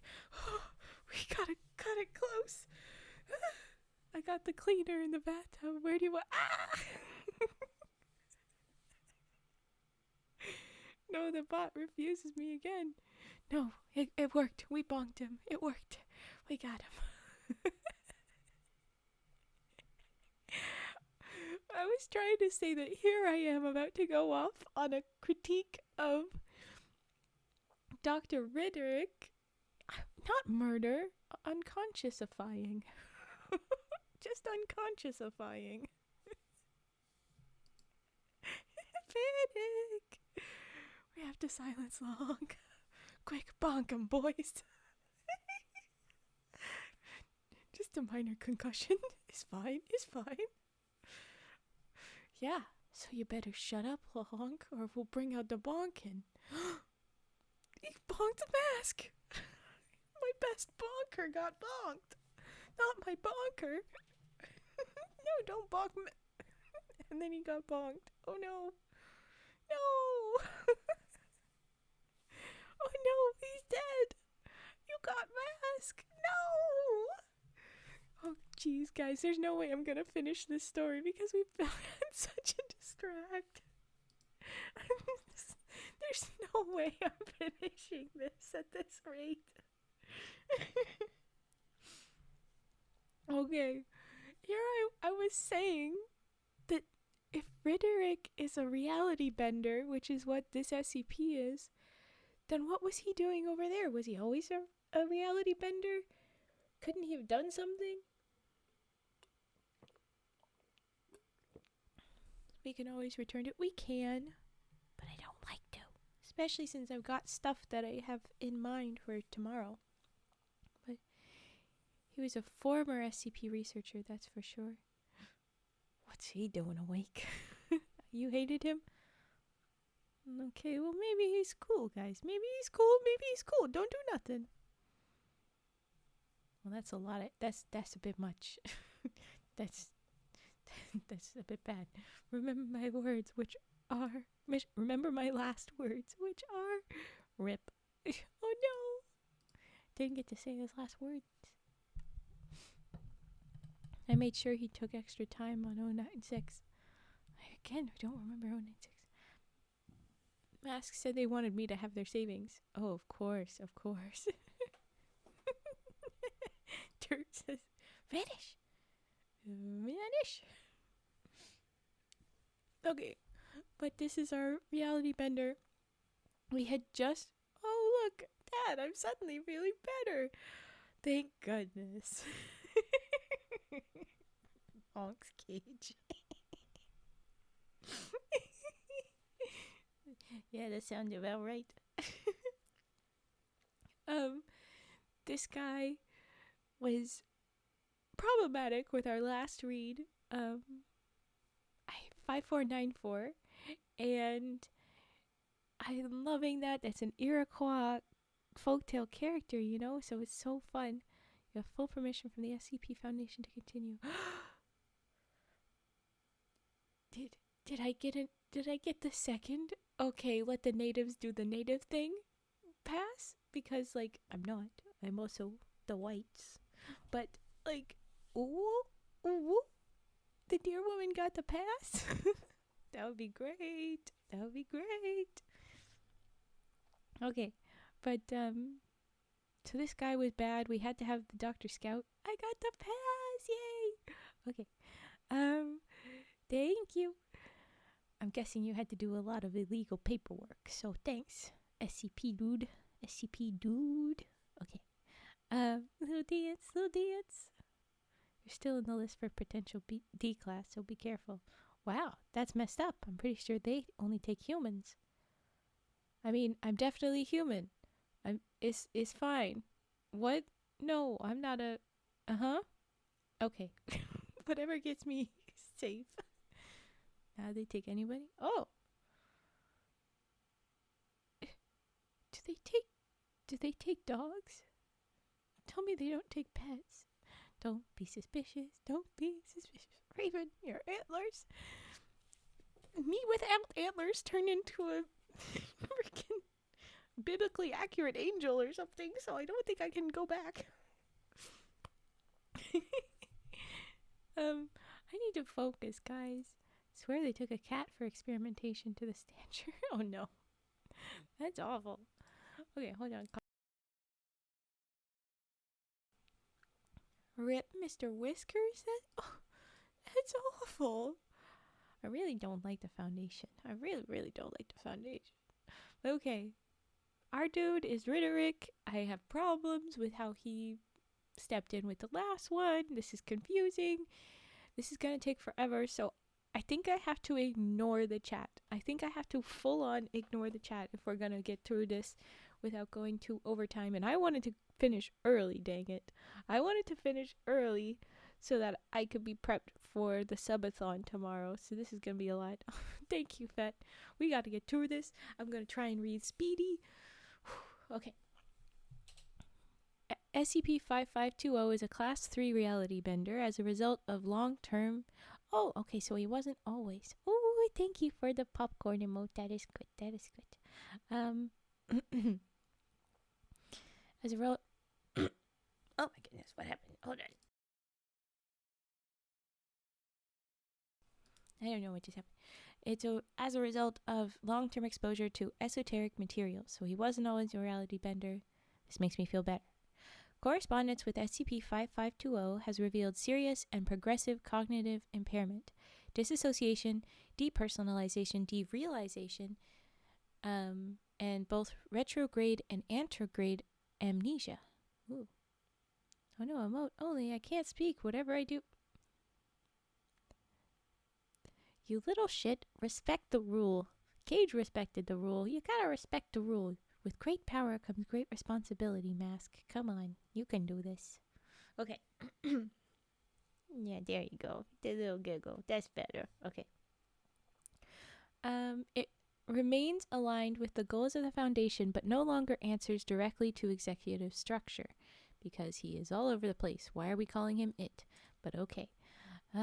Always with the pronoun problems. SCP-5520 presently resides in a series of vast caverns and refineries located beneath Site-43. He turned into a cave person. Weird choice, but cool. We stan it. We're here for it. Enjoy. Located beneath Site-43. Classified Achromatic Abatement Facility, AAFW. Oh yeah, specifically, that's what the caverns were. By former site director Dr. V. Leslie Scout.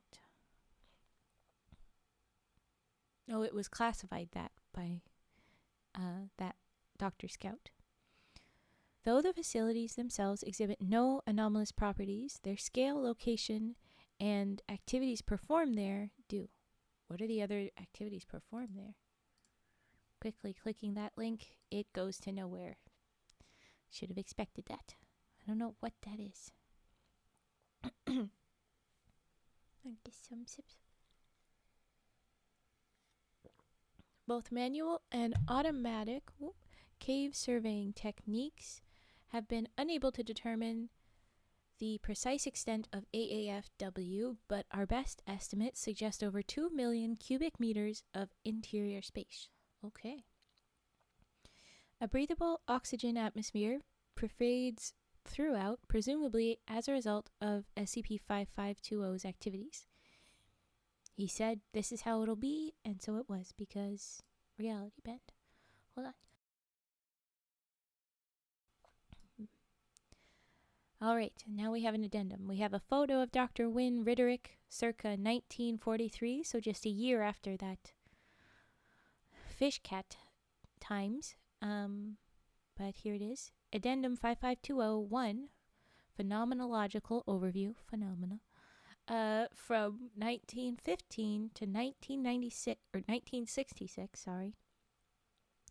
Dr. Wynne Rice Riderick headed the SCP Foundation's effort to manage the toxic materials generated by its catalog of anomalous objects. His achromatic abatement group moved from Vienna, Austria, of course he started there, to Provisional Site 43 in Canada in 1943. Well, they started prepping 1942, I know, because that's where the fish cats were. But close enough.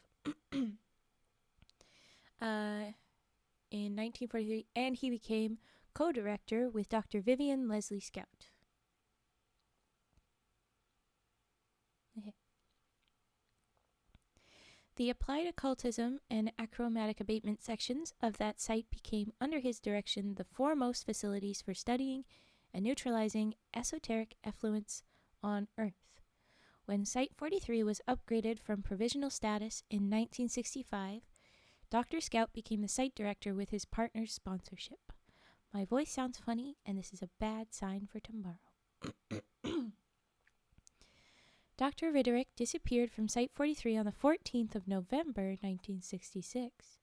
Ooh, spooky. After 51 years of employment.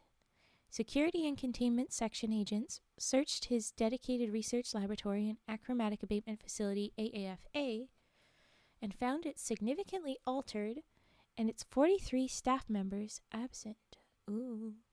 Dr. Riderick's notes revealed dozens of conflicting, frequently incoherent or unintelligible programs of research suggesting that his disappearance has been voluntary. The entire site was immediately placed on alert. Dr. Scout ordered the Pursuit and Suppression Section to investigate the facility further, and now we have an investigation log transcript. Oh, how did... What?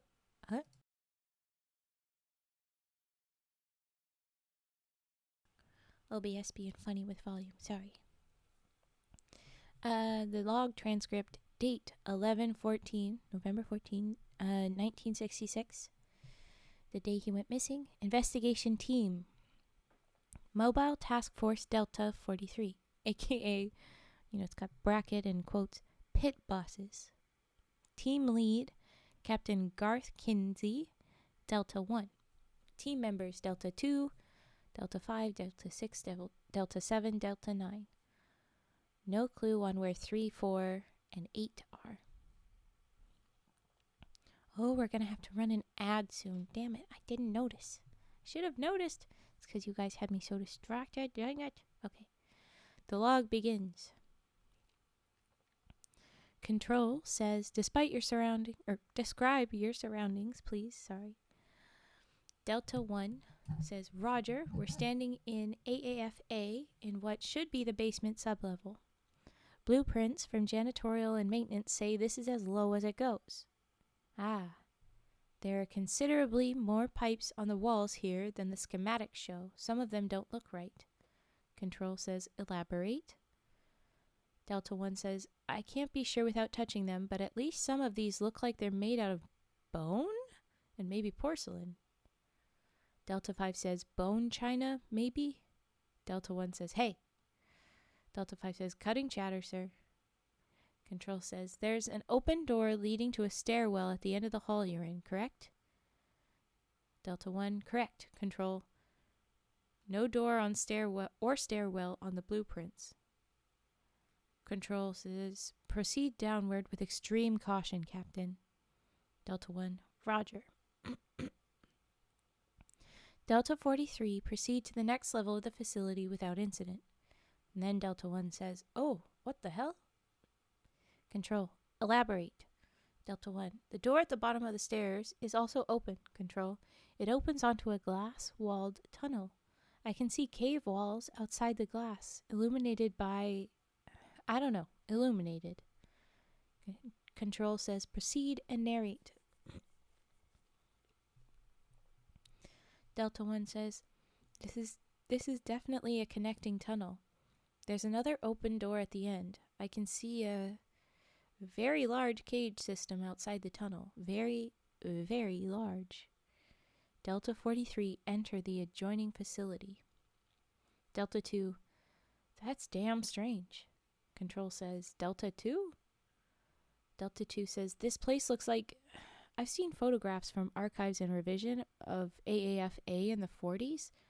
During the war, when they were building this place, that's what we're standing in now. And then Control says, you've just left AAFA, Delta 2. Delta 2 says, no sir, we've just left the present day version. I'm telling you, this is AAFA as it used to look 20 years ago. And so then we've got a photo on the side. It says Achromatic Abatement Facility AAF2. All the pipes and stuff look very new. It's pink. So I would say that this is the modern version. This is not the 42 version, the 1942 version. But they've gone into the other version, I guess. And Control says, understood. Please proceed. Delta 1, hold up. Control says, report. Delta 1, we found a few of Dr. Ritterick's researchers. They're examining some pipes and taking notes. Whoa, since when are they around? Control says, approach them with caution. Delta 1, Roger. Hey, identify yourselves. And it says there's silence on recording. Delta 1, hey there. And then fingers snapping. And Delta 1 says, no response, Control. Control says, understood, proceed. Delta 43 moved through 5 sublevels of the new facility before reaching a door in the same position as the door in the present-day AAFA. Delta 1, the door is closed, Control. Control says, understood, can you open it? Delta 1 says, doesn't seem to be locked. Control says, take a look. Delta 1, Roger. And there's a loud metal squealing, then silence on the recording. Delta 1, ... Oh. Control, what do you see, Delta 1? Delta 1, again, ... Oh. Oh, good Lord. Copy, Control.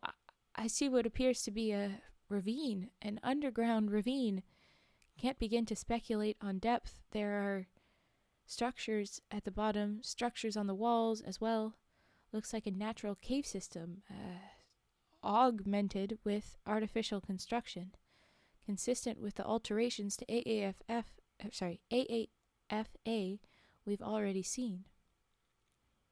Delta 5 says, it looks like somebody turned 10 factories inside out and stacked them.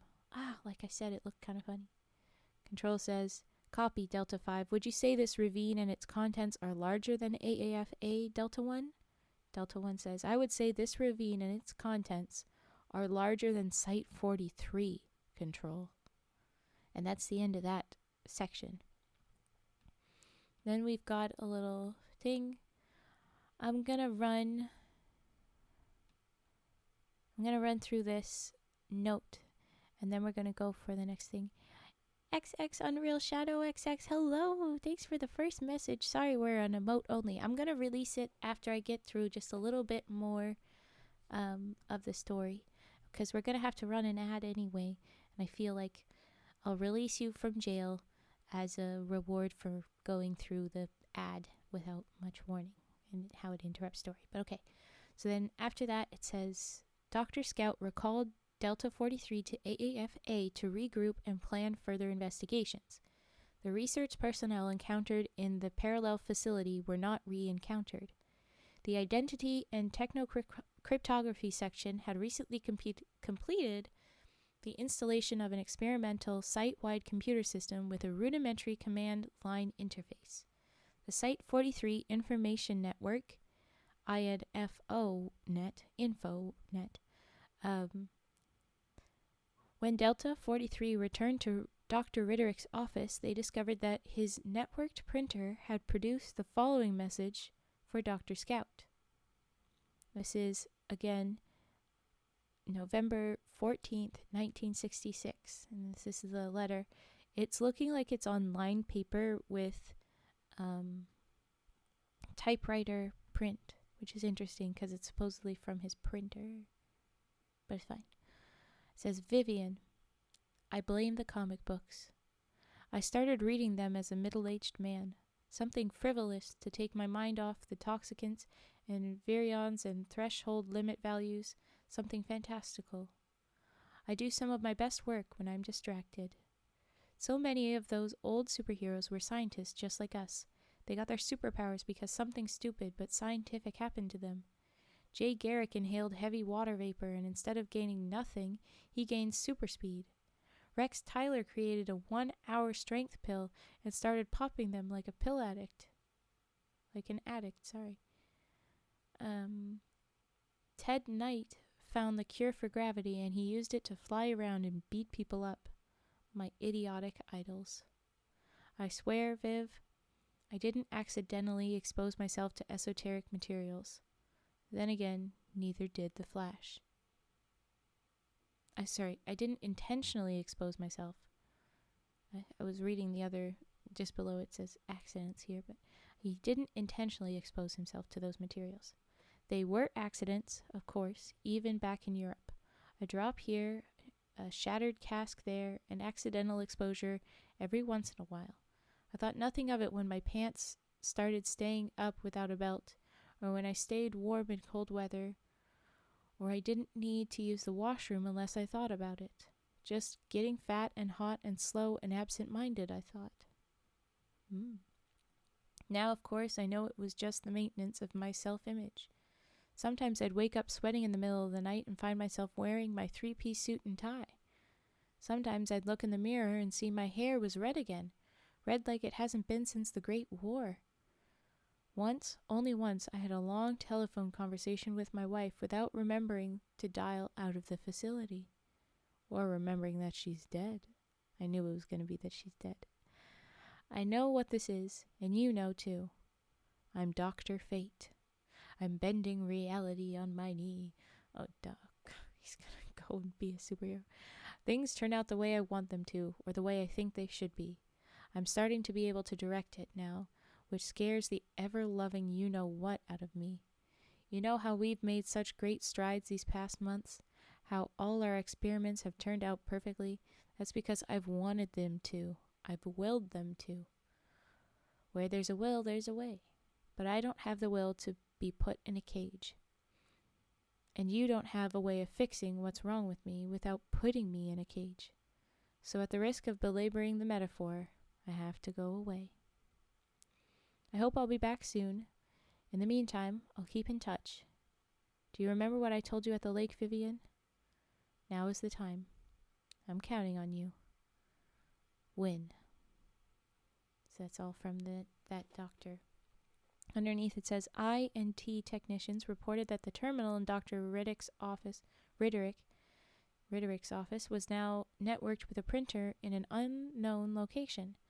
After consultation with the security and containment section, Dr. Scout began correspondence with Dr. Ritterick via the terminal and printers.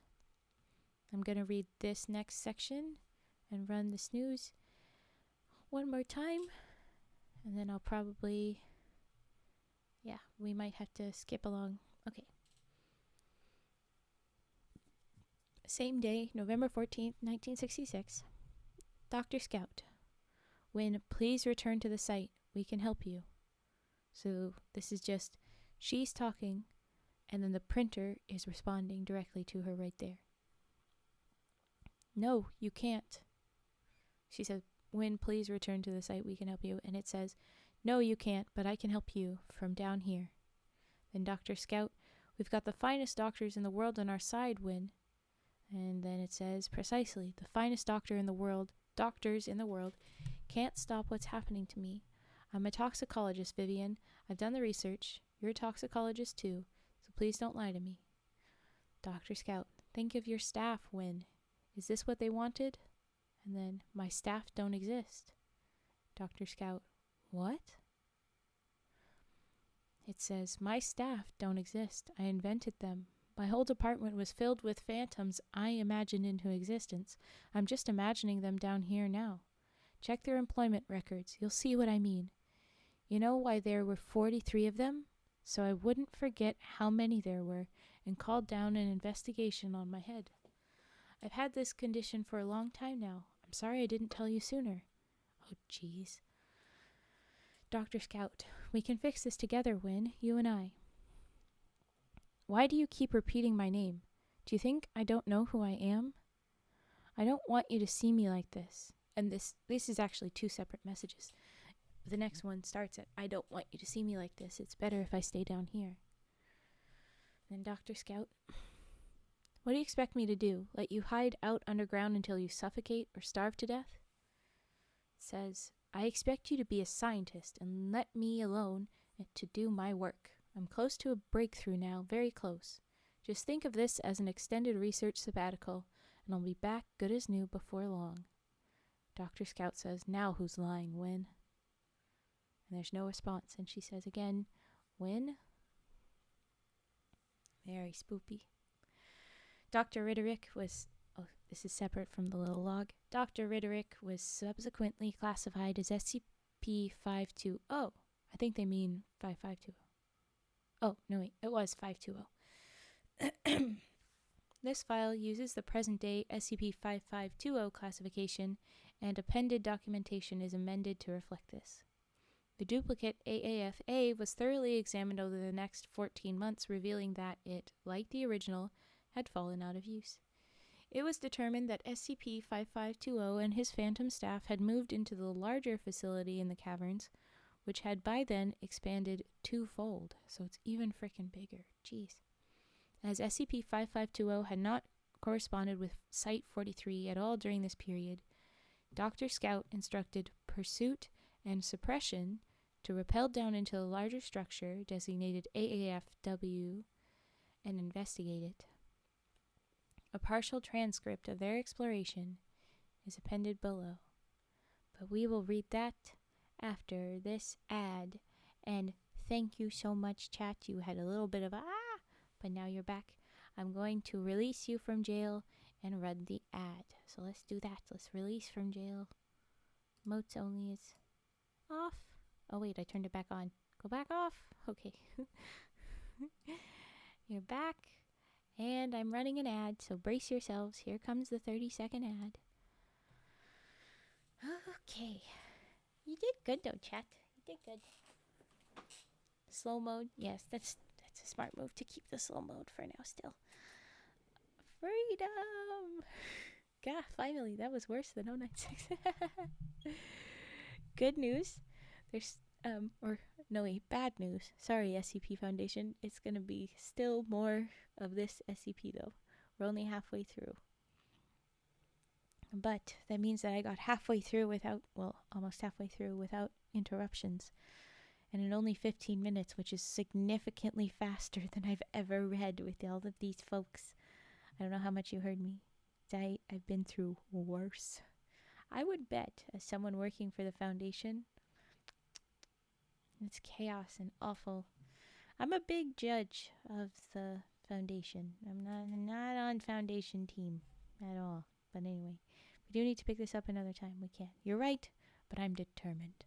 I've read really fast without the distraction, so it should be good. All right. Yeah, tarts. Thank you for the worry and thank you for the support, Fet. I do need the reminder that I can center my prep for sure. Okay. Investigation log transcript date 02/20/1968. Investigation Team Mobile Task Force Delta 43, aka the Pit Bosses. We have again. Oh, no, we're missing. We've got a different number collection this time. It's Team Lead Captain Garth Kinsey, Delta 1 again. But then we've got team members Delta 2, 4, 5, 6, 8. Last time we didn't have 4, we didn't have 8. But we also had 7 and 9, I think. Anyway, okay. Delta 1. Well, that was hair-raising. We just jumped into the middle of it, I guess. Myself will be going, okay, go, go, go, get sleep. We'll see you tomorrow, Cage. Take care, and if we see you only a little bit tomorrow, we talked about this, it's okay. You've got other things in your life to look after. You're not required to be here with me, but hopefully we see you for a bit. Have fun, take care, sleep well, feel good. Alright. Let's have a good eep. Okay. Delta 1, we're just jumping into the middle of things. Well, that was hair-raising. Delta 5, thank God for winches. Cat yawn. Control says, what do you see, Delta 1? Delta 1, there's a skyscraper of machinery. Gantries, pipes, tanks, chimneys, and such protruding from the cave floor. And then we have confirmation here. We've got another photo of Achromatic Abatement Facility AAFW exterior. What? Delta 5? Yeah, Delta 5 is one of the team members from Task Force Delta, aka the pit bosses. So we've got another photo here. It's another weird squiggly hole in the black to look into the facility. It's got just a ton of pipes and stairways, all just really overlapped excessively. It's confusing. I can't really tell what's going on and stuff. That's what happened before, and here it is again. Okay. So Delta 1 says there's all this stuff protruding from the cave floor. It's a skyscraper of machinery and stuff. Delta 5 says a cave scraper, a cave ceiling scraper. Delta 1 says, must be one of the biggest buildings in the country, Control. Certainly the biggest thing underground. Control says, understood. Begin your exploration. They say, and then there's just a description. The first section of the facility resembles the Achromatic Abatement Group laboratory in Vienna. Ooh. The Phantom researchers are absent. The second section of the facility is unfamiliar to the agents. Delta 1 says, I don't think this is built to match any existing facilities, Control. The walls are orange. Control says, stand by, Dr. Scout is joining us. Delta 1 says, Roger. Dr. Scout says, you said orange walls, Delta 1? Delta 1, that's correct, Doctor. Dr. Scout, with a gray stripe down the middle. Delta 1, ... That's also correct, Doctor. Somewhere you've both been?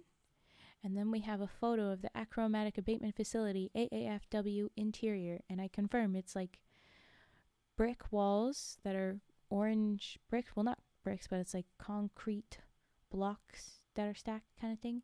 And then there's like the gray stripe that looks like it's pasted on and not just painted blocks. Gray floors with like lines that look like that's going, the ceiling tile stuff, so it looks like there's up on the ceiling on one side cabling or something that looks like circles. I don't know. I love orange walls. Reminds me of D class. Okay, well, rude, but okay. And then, yeah, it's very bright looking though. It doesn't look creepy, honestly. It reminds me of like arena back rooms. Like this is the hallway to the locker rooms at a arena, you know, like the hockey room, change rooms, stuffs. Anyway, okay. The locker rooms there.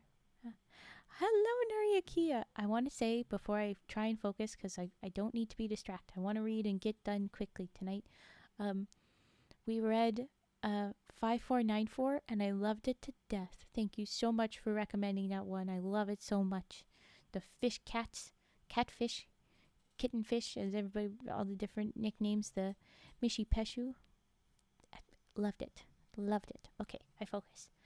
So yes, we confirmed it's the orange hallway. Focus. Thank you. Just got here. Yes, I figure, but welcome in, and I just want to say thank you for that. Okay.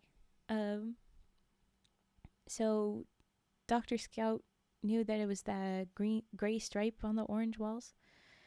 And now Dr. Scout says, it's the Tox Lab from Cardiff, where we studied together. Ooh. Delta 2, did it have fluorescent lights when you were there, sir? In the 1940s? Or 1910s, he says? 1910s, jeez. They're like, you're old, sir. Or ma'am, or whatever. Dr. Scout says, well, when the subject might not be himself right now, keep that in mind. So he probably took the old halls and made them modern, or somehow knows about the old school becoming modern again.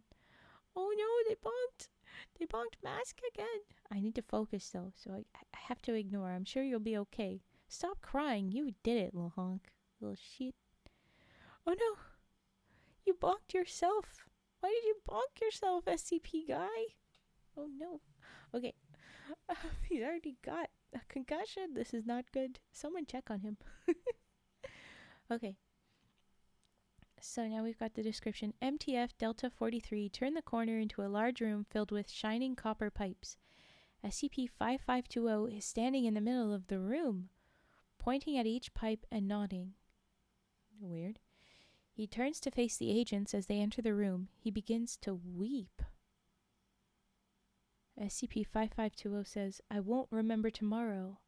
I won't even remember tomorrow. I don't even remember tomorrow today. Delta 1 says, eyes on the target, Control. SCP-5520 says, was he a friend of yours? What does that mean? Delta 5, he's unharmed, Control. Looks a little shaken. Nothing bad. Control says, bring him in, Delta 1. Delta 1 says, Roger. Dr. And he gets interrupted. SCP-5520, Dr. Riderick, says, sometimes I get confused, sometimes. Oh, he's a reality bender and he's got frickin' dementia or something. Yeah, right. Okay. Delta 1 says, Dr. Riderick, can you come with us, please? Our dude says, oh, I'm sorry, that was my fault. Was that my fault? I'm sorry. Funny fact or spoilers, when Riderick gets executed in the future. Ooh, intriguing. Okay. Oh yes, the Sundown Protocol. They referred to that. Oh jeez. Okay, I need to focus.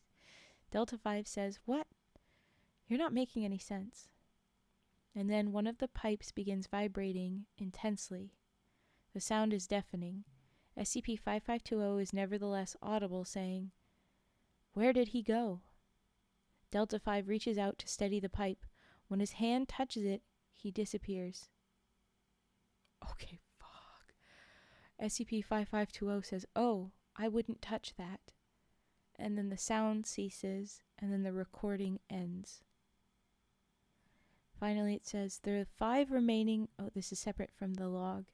This is a separate note. The 5 remaining members of 43 Delta were subsequently returned by SCP-5520 through unknown means to AAF-A. So Delta 5 is gone, but the other team members go back somehow. A message was already waiting for Dr. Scout in Dr. Riderick's office. Oh gosh.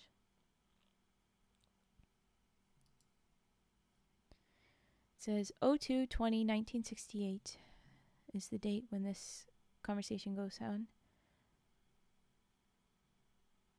Vivian, I'm sorry about your man. You won't be seeing him again. I've connected my facility to AAF-A. Please send any new substances down the pipeline to me, and I'll see what I can do with them. Dr. Scout says, why would we do that? You're not a Foundation researcher anymore. You're an SCP object. He has one note that says, that's a good approach to take. I've seeded the facility walls with a compound that will expand to fill its container, immobilizing anything it touches and anesthetizing humanoids. It's water activated, so all you have to do is open the floodgates to my cavern and you'll be rid of me. Oh yes, my cavern has floodgates now.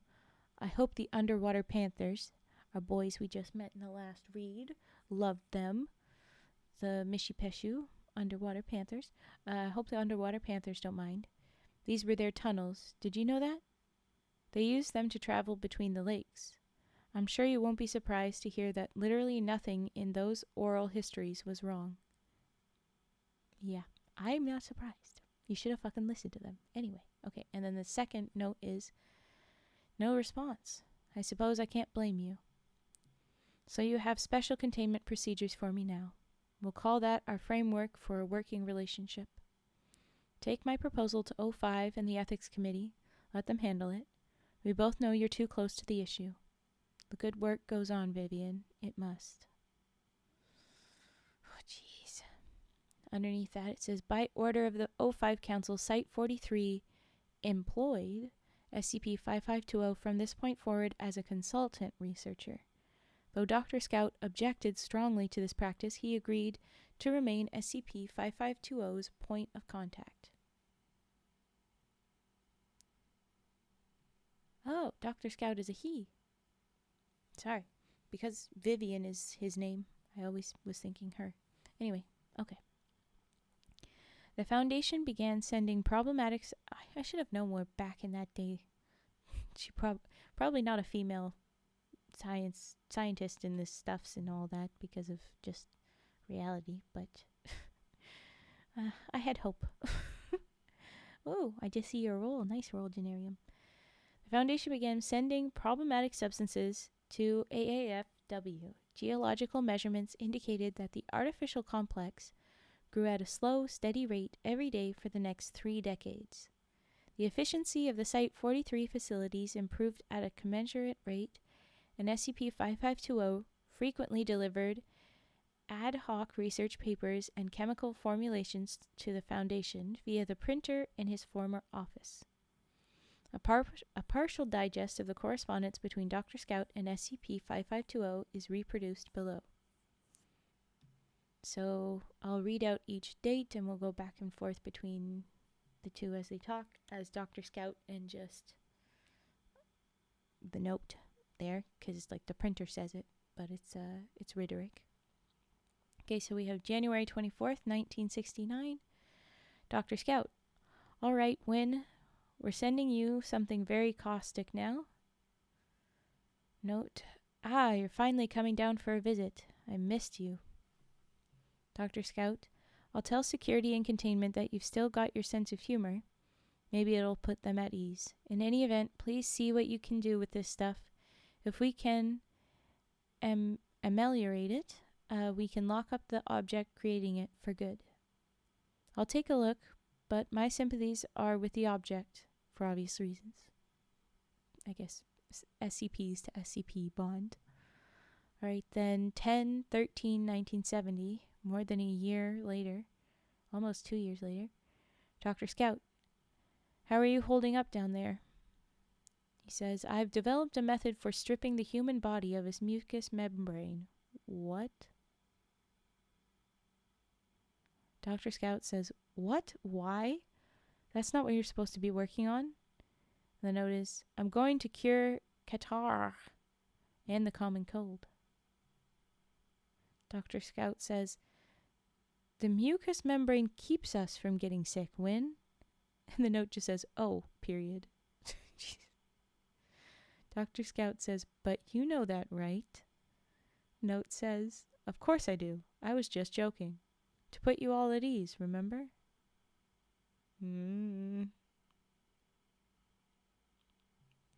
Okay, I don't like this. June 4th, 1971. Dr. Scout, we can't make sense of the data you're sending us. It's elementary enzyme design, Vivian. Dr. Scout, we haven't invented enzyme design yet, Wynne.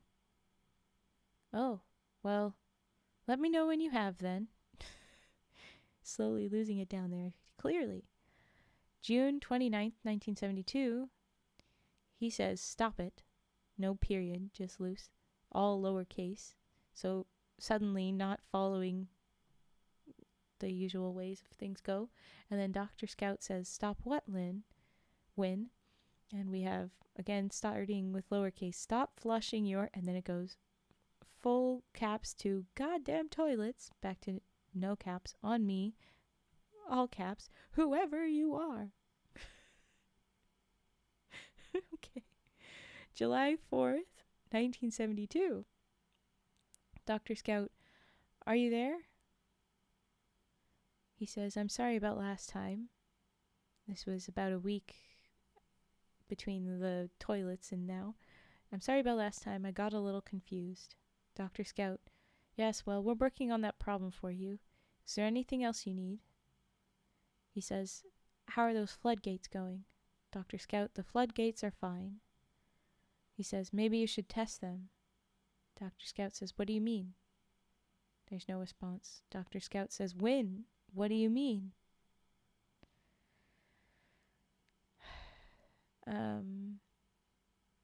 August 17th, 1973. Dr. Scout says, I'm sending you the chemical equations and synthesis outline for a new antipsychotic developed at Site 19. Ooh.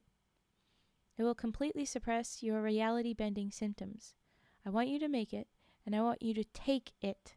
All caps, take it. And I want you to come back, home. He says, Vivian, what a clever formula. Thank you so much for sending me this. It's right up my alley. I'm sending you a list of chemical and procedural improvements. The shot should work much faster now. Dr. Scout says, but did you take it, Win? No response. Dr. Scout says, Win? Frick. El Chiquita, stop being violent. Okay. December 19th, 1975. He says, the next of these are just, like internet typing. There's no sentence structure. The last one, he had even formatted it in like letter, Vivian, comma, enter. What a clever form, Now it's lowercase. This is what you wanted, isn't it? Dr. Scout says, what do you mean? And then he says, with no capitalization on I know who you are, and there's no punctuation either. And then next line, no capitalization, I know what you, and then all caps, did. You put me here, you're all caps, keeping me here. You, all caps, want me here, out of the way.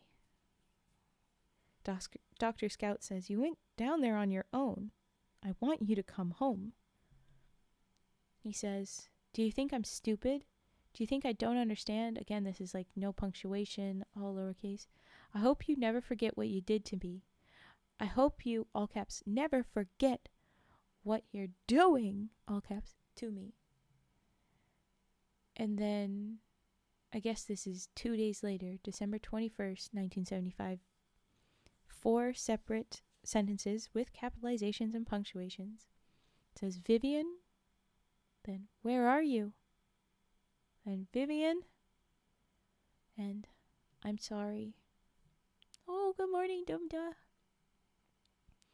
So that's where those were. And then we have a little interjection here. It says, at this point, Dr. Scout reiterated his opposition to the project and refused to participate any further. So Dr. Scout just can't do this anymore. SCP-5520 continued to transmit regular commentary on its activities to INT and respond to all inquiries, apparently unaware most of the time of Dr. Scout's departure. A partial digest follows. June 11th, 1976. Does chirality exist, Vivian? This is a serious question. Does chirality exist? It's CHIRALITY, by the way. I don't know what it is, but anyways. Does chirality exist, or is it something I made up? This is a serious question. No response. Next one is January, May. No, January, March. What? Skipped a couple. March. March 8th, 1979, so 3 years later. I don't remember my eyes. Next year, August 17th, 1980. Where are you, Vivian? Why aren't you here? Please find attached 500 pages of Toxidrome reports. And I guess the same day, there's a separate one. It says, I guess at a completely separate time, why doesn't it ever rain down here, Vivian? It should rain down here. I need it, all caps need it, to rain down here. So earlier in the day, he's like, where are you? Why aren't you here? And then he's like, oh, you're here. I'm talking to you. Weird. All right. December 21, 1985. Yesterday, I cured cancer. Today, I can't remember how. Unless I'm imagining curing cancer yesterday, or imagining I've forgotten how, or imagining cancer, or imagining yesterday, or imagining today, or... And then it stops at the end of or. May 6, 1988. Please find attached one page of words. They're the right ones. A page of words. They're the right ones. Then January 18th, 1990. I've drawn up new manuals for AAFC, Vivian. Please make sure you follow them to the letter when we build the facility 20 years ago. You don't want a repeat of what I just thought about. This whole story feels like a fever dream. It essentially is. And then finally, September 12th, 1991. I know you're not Vivian. And we have an addendum, and we're near the ending here. It certainly is. It certainly is. To win. Yeah. Addendum 55202, Incident Summary. On 9 February 1996, Dr. V. Leslie Scout attempted to enact Sundown Protocol and decommission SCP-5520. Safeguards installed under O5 instructions prevented this act, and Dr. Scout was summoned to Site 01 for immediate questioning. A partial transcript of his interview with O5-8 is appended below. So here's February 9, 1996. We've got a photo of Dr. V. Leslie Scout, 1996. I don't know why it's profile, but it's an older man in a coat. It's a black and white photo. Yeah. Yeah. Foundation-sponsored elder abuse, essentially. To be fair, it's one elder and the other elder both being like the central dudes to this, but then nobody that is in charge stepped in to help them. Anyway, okay. 058, please help me to understand why you did what you did. Dr. Scout, he gave his life to us, all of it, from start to finish, to the good work. I owed him this courtesy. 058, what you call a courtesy, I might call an execution. His life is not finished. Dr. Scout, with respect, sir, you mean you aren't finished with his life. You're not talking about someone's abandoned grandfather who just needs his loved ones to visit and brighten his day. We're not talking about someone with cognitive impairment who just needs patience and affection and rewarding work to live a meaningful life. Not anymore. Wait until you see Project Rhetoric at the end. Oh no. Oh boy. I'm nervous. Okay. Right. We're talking about someone who's been completely alone and out of his mind for 30 years. Most of Win Rhetoric is gone, and what's left is crying out for help, and we're not listening. I've asked you time and time again to let me bring him back up here. To let me see if we can help him. He might never be the same, but at least he wouldn't be alone. He could live a real human life in the light. He would still be brilliant. He would still be Win if we could manage his condition. But you refuse me time and time again, and I've come to realize that you're never going to let him get better. You're going to keep him sick in the dark for all eternity if you can, so you can benefit from his sickness. We are perpetrating a falsehood through anomalous means because it is convenient for us. That's not the foundation I or he signed up to work for, or built, if you please. 058 says, you're one to talk about anomalous perpetuation. How old are you now, Mr. Baggins? 11-1, isn't it? Screw you. Okay, it's true. He looks very young considering that they were supposedly going to school in 1910s. Dr. Scout, I'm still myself. Win is not, by his own metrics. He left specific instructions for me on the matter, and his wishes are the only ones that should count. It's his life, and he put it in my hands. He trusted me as his friend and as his partner. Partner? Or like a partner. Is it gay? 058. I have access to the InfoNet feed. I've seen what Rhetoric is saying. Just last week, he asked you to look in on Ashley. That doesn't sound like someone who's disassociating to me. Dr. Scout, do you know who Ashley is, sir? 058. No, and I don't see why it matters. Is it his daughter, his cat? Dr. Scout, his brother, sir, his dead brother, hit by a bus during the London blackout of 1918. Silence on recording. Yeah, it's been he should know this one. Dr. Scout, he's suffering, and we're letting him suffer, keeping him apart because he's useful to us. You know what he wants. If you've seen the feed, you've seen him begging for it, but you don't care. This isn't about him, it's about you. Silence on recording again. Dr. Scout, you want to hear what Win thought about this? Dr. Scout pulls out a folded yellow sheaf of papers from his suit. Dr. Scout, let me read this to you. 058 says, what is it? Dr. Scout, it's a letter he wrote. He asked that I open it if he ever became compromised. He gave it to me the last time we went topside together, the day the site became official, the first day of April 1965. Nothing the Foundation does is cool, and I like when they call it out like this. Anyway, okay, so he gave it to him in 1965. He opened it 30 years ago. 058 says, fine, what does it say?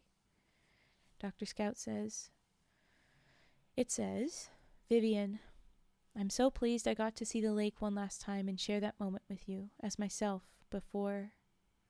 Dr. Scout he pauses there, and then he continues, before what's going to happen to me. I know this is going to be difficult for you to understand, but I have to go away. I'm a danger to you, to the site, maybe even to myself. I've tried to hide it, I've tried to control it, but I'm losing my grip. It's better for everyone if I disappear for a while. Hopefully, I'll be back. But if I'm not, I need you to understand something for me. I need you to understand who and what I am, so that you all also understand if it's not me you're seeing or hearing down there in the dark, so that you'll do what needs to be done as you always have, as we used to do, together. You remember what we used to say at Cardiff? I know you've moved on to magic words and musty old dead things, but I'm sure you haven't forgotten. There's magic in these words too. We are chemistry and electricity. That and nothing besides. You and I are the sum of our electrochemical reactions. Electricity is the fire that is our conscious selves, and chemistry is the beating of our hearts. The wet, sparking computers in our heads are the most powerful thinking, feeling machines in existence. More complicated than anything we can devise. More points of failure than any bridge, any airplane, any equation. They always break down in the end, and so do we. That ephemerality is part of the magic. The fire goes out, the heart stops beating. Sometimes the fire goes out first and we lose ourselves. We become not ourselves. Every human being has the right to decide where that line is drawn for themselves personally. You know full well where I draw it. Words have power, Vivian, but chemistry is power. If you change the chemistry, you change who you are. And it doesn't take much. Yours very truly, Win. There's silence on recording. And then, 0508. Is that all, Dr. Scout? Dr. Scout, yes, sir. 0508. We'll take it under advisement. Dr. Scout, thank you, sir. And then under that whole log, hi, Darkstorm, I and T. Oh, I'm just seeing the scissor snips from Alistair. I'm not going to do those. I think I need to be trying to end early, so I'm just going to finish this story and bounce. So sorry, but I'll refund those to you right now. Okay. So it says that I and T continue to respond regularly with SCP-5520 under O5 direction, and Dr. Scout resigned from the SCP Foundation on April 1st, 1996. Damn. And it was not an April Fool's joke, it was real. Okay. So then we have a little blue box from Dr. Scout. It's, I guess, his resignation notification for the rest of people. It says, colleagues, per your offer of employment dated 1st of April 1915, I must respectfully, retroactively decline. You are not who I thought you were, and I, perhaps, am no longer who I thought I was. Go off, dude. You may keep your secrets, or you may benefit from them. You may not do both. If you continue to profit from the madness of our friend, you will soon find it impossible to hide him. The truth will out. I should like to see the lake again. From V. Leslie Scout, Director, Site 43. Ooh, do you want to learn more about the Overseer Council of the Prime Timeline? Ooh, I do, but not right now. Oh, jeez. We're going to wrap up this story, and we're going to do that more, unless it's just a little info from you. If it's just a little info from you, then yeah, sure. I'm going to finish this off, though. It's just a bit more, and then it's the little extra link I see. Okay. The note says, he retired to the town of Grand Bend within the limits of Nexus 94, so he lived on the res. Hell yeah. Okay. Succumbing to advanced old age 1 year later. The following message was received from SCP-5520 that same day. Oh, goodness. So the same day that he died, which apparently is April 1st, 1997, 1 year. Oh, wow. Exactly 1 year after he quit, which was 81 years after he started after his employment offer. Wow. Why all of that April 1st? Anyway, we get the message from, I'm forgetting his name, Win. It says, Vivian, the sun sets for you, but never for me. I look forward to seeing you yesterday. For today, the work goes on. That's the end of his little letter. But now we have an extra letter. This thing says, access SCIP with the I lowercase with the rest. So science, I guess. PNet email. 1 new message. I'm clicking it, and it says Project Rhetoric. Which Noriakia says, just wait, this one was awful. So here we go. The email is 20508 from Eileen Vixar. The date is December 23rd, 2000. Subject, Project Rhetoric. And it says, we are ready to announce Project Rhetoric. This cover should address the security and ethics concerns identified by Dr. Scout, allowing us to capitalize. Capitalize, that's the point. You should give up on that bullshit. Anyway, on the SCP-5520 asset indefinitely. Communications personnel assigned to the project will be rotated out regularly to prevent the creation of an empathetic bond and amnesticized.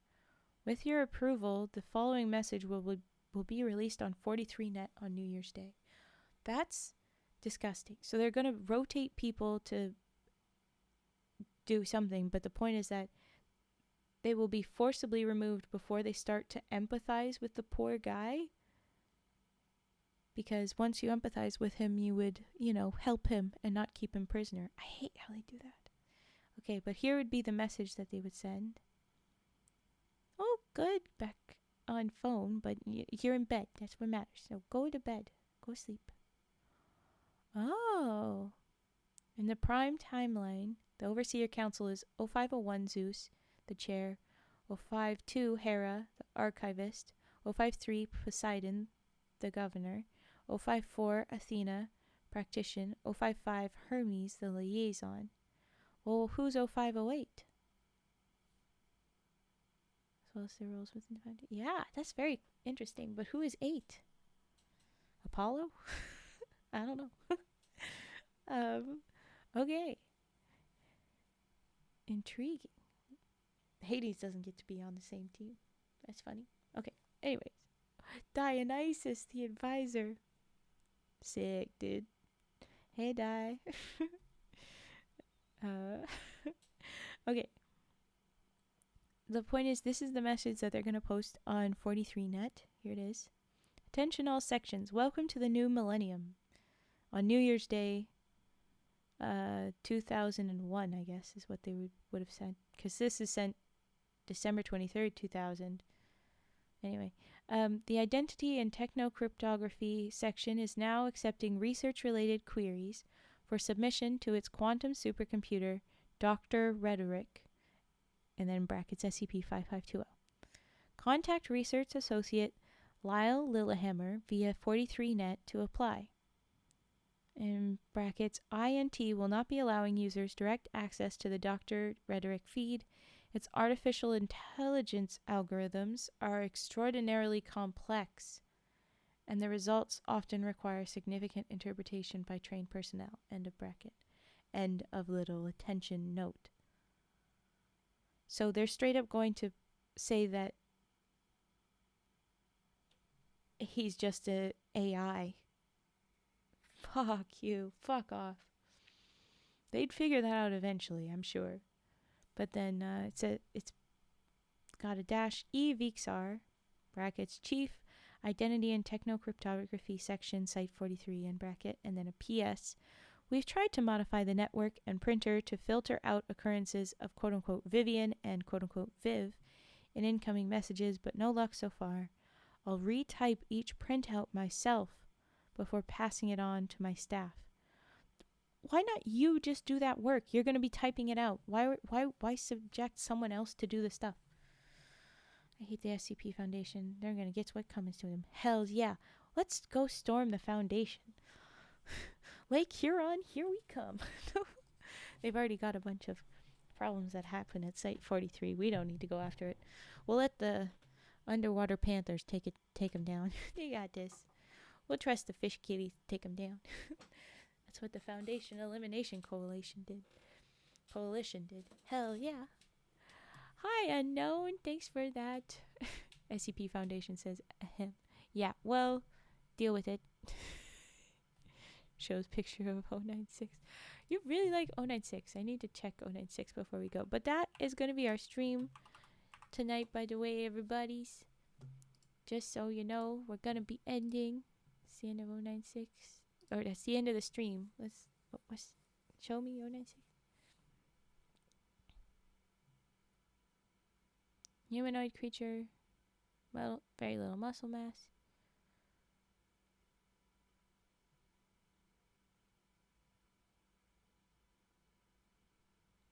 I hate it doesn't have a picture here, so I can't see it. Dang it. Okay. Anyway, I'll get rid of that. There we go. LeBlanc must be silenced. B and B decommissioned tail. They all get trapped underground. Eee. Hello, stranger. Hello. You have a raid target? Tell me that. Raid target. Oh boy. 5243. Next SCP stream. Is it? How would you know? How do you know the secrets? Let me check. What is the next? The next one on my list is... Next one on my list is... No. KTE 9817. The Washington something. The Washington Virion. That's the next one that's listed that is from you. Yeah. Ace of Spades. Okay, let's go. Is it just in chronological order? I'm going from chronological order, mostly from recommendations, but I'm skipping when there's ones with big books that we have to read, just because I have to have... It bugs me that I can't make sure I get through all of it. So there's ones I haven't read, but not a lot that I haven't touched. Anyway, okay. Yes, let's all go eep now. I'm gonna raid out. Well, let's all go eep now. And I'll see you tomorrow for the big wahoo. Oh my gosh, we just had a raid in. Oh no. Oh my goodness. Hi. Slevin Love Raid. Hello. Oh my gosh. What? Yep. Okay. Oh my goodness, everybody. Hello.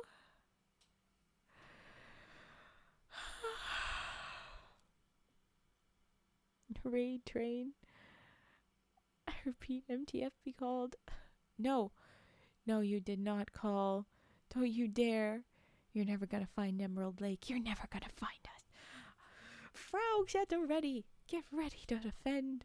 Okay. Thank you for raiding in 24/7.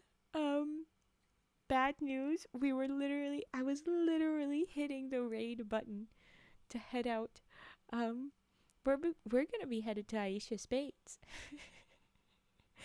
Because I have to go sleep. I'm doing a subathon tomorrow like an insane person. And yeah, I hope your stream was great. We'll hitch a ride. Okay, great. Nuria Kier, drop those in the story sharing on the Discord, because there's no way I'm keeping track of everything right now. I hope your stream was awesome. Thanks for sending everybody in. We're gonna head out. If you just got rated into me, hi, I'm Raven. I'm a dear woman. Tonight we were reading SCPs. I will be doing a subathon tomorrow, and it's gonna be fun. But this is chaos. Yes, feel free to pass along your raid message to them. This is gonna be chaos. But yeah, thank you for showing up. But we're gonna head out. Thank you so much for watching, for people that were watching. And I hope that we see everyone soon. If you just joined in, we do lots of cozy readings and also origami. I'm gonna be doing a bunch of stuff tomorrow. I need to go eat. Oh my goodness, this is chaos. Okay, here we go over to Aisha. Oh goodness, thank you. Ah! Oh goodness.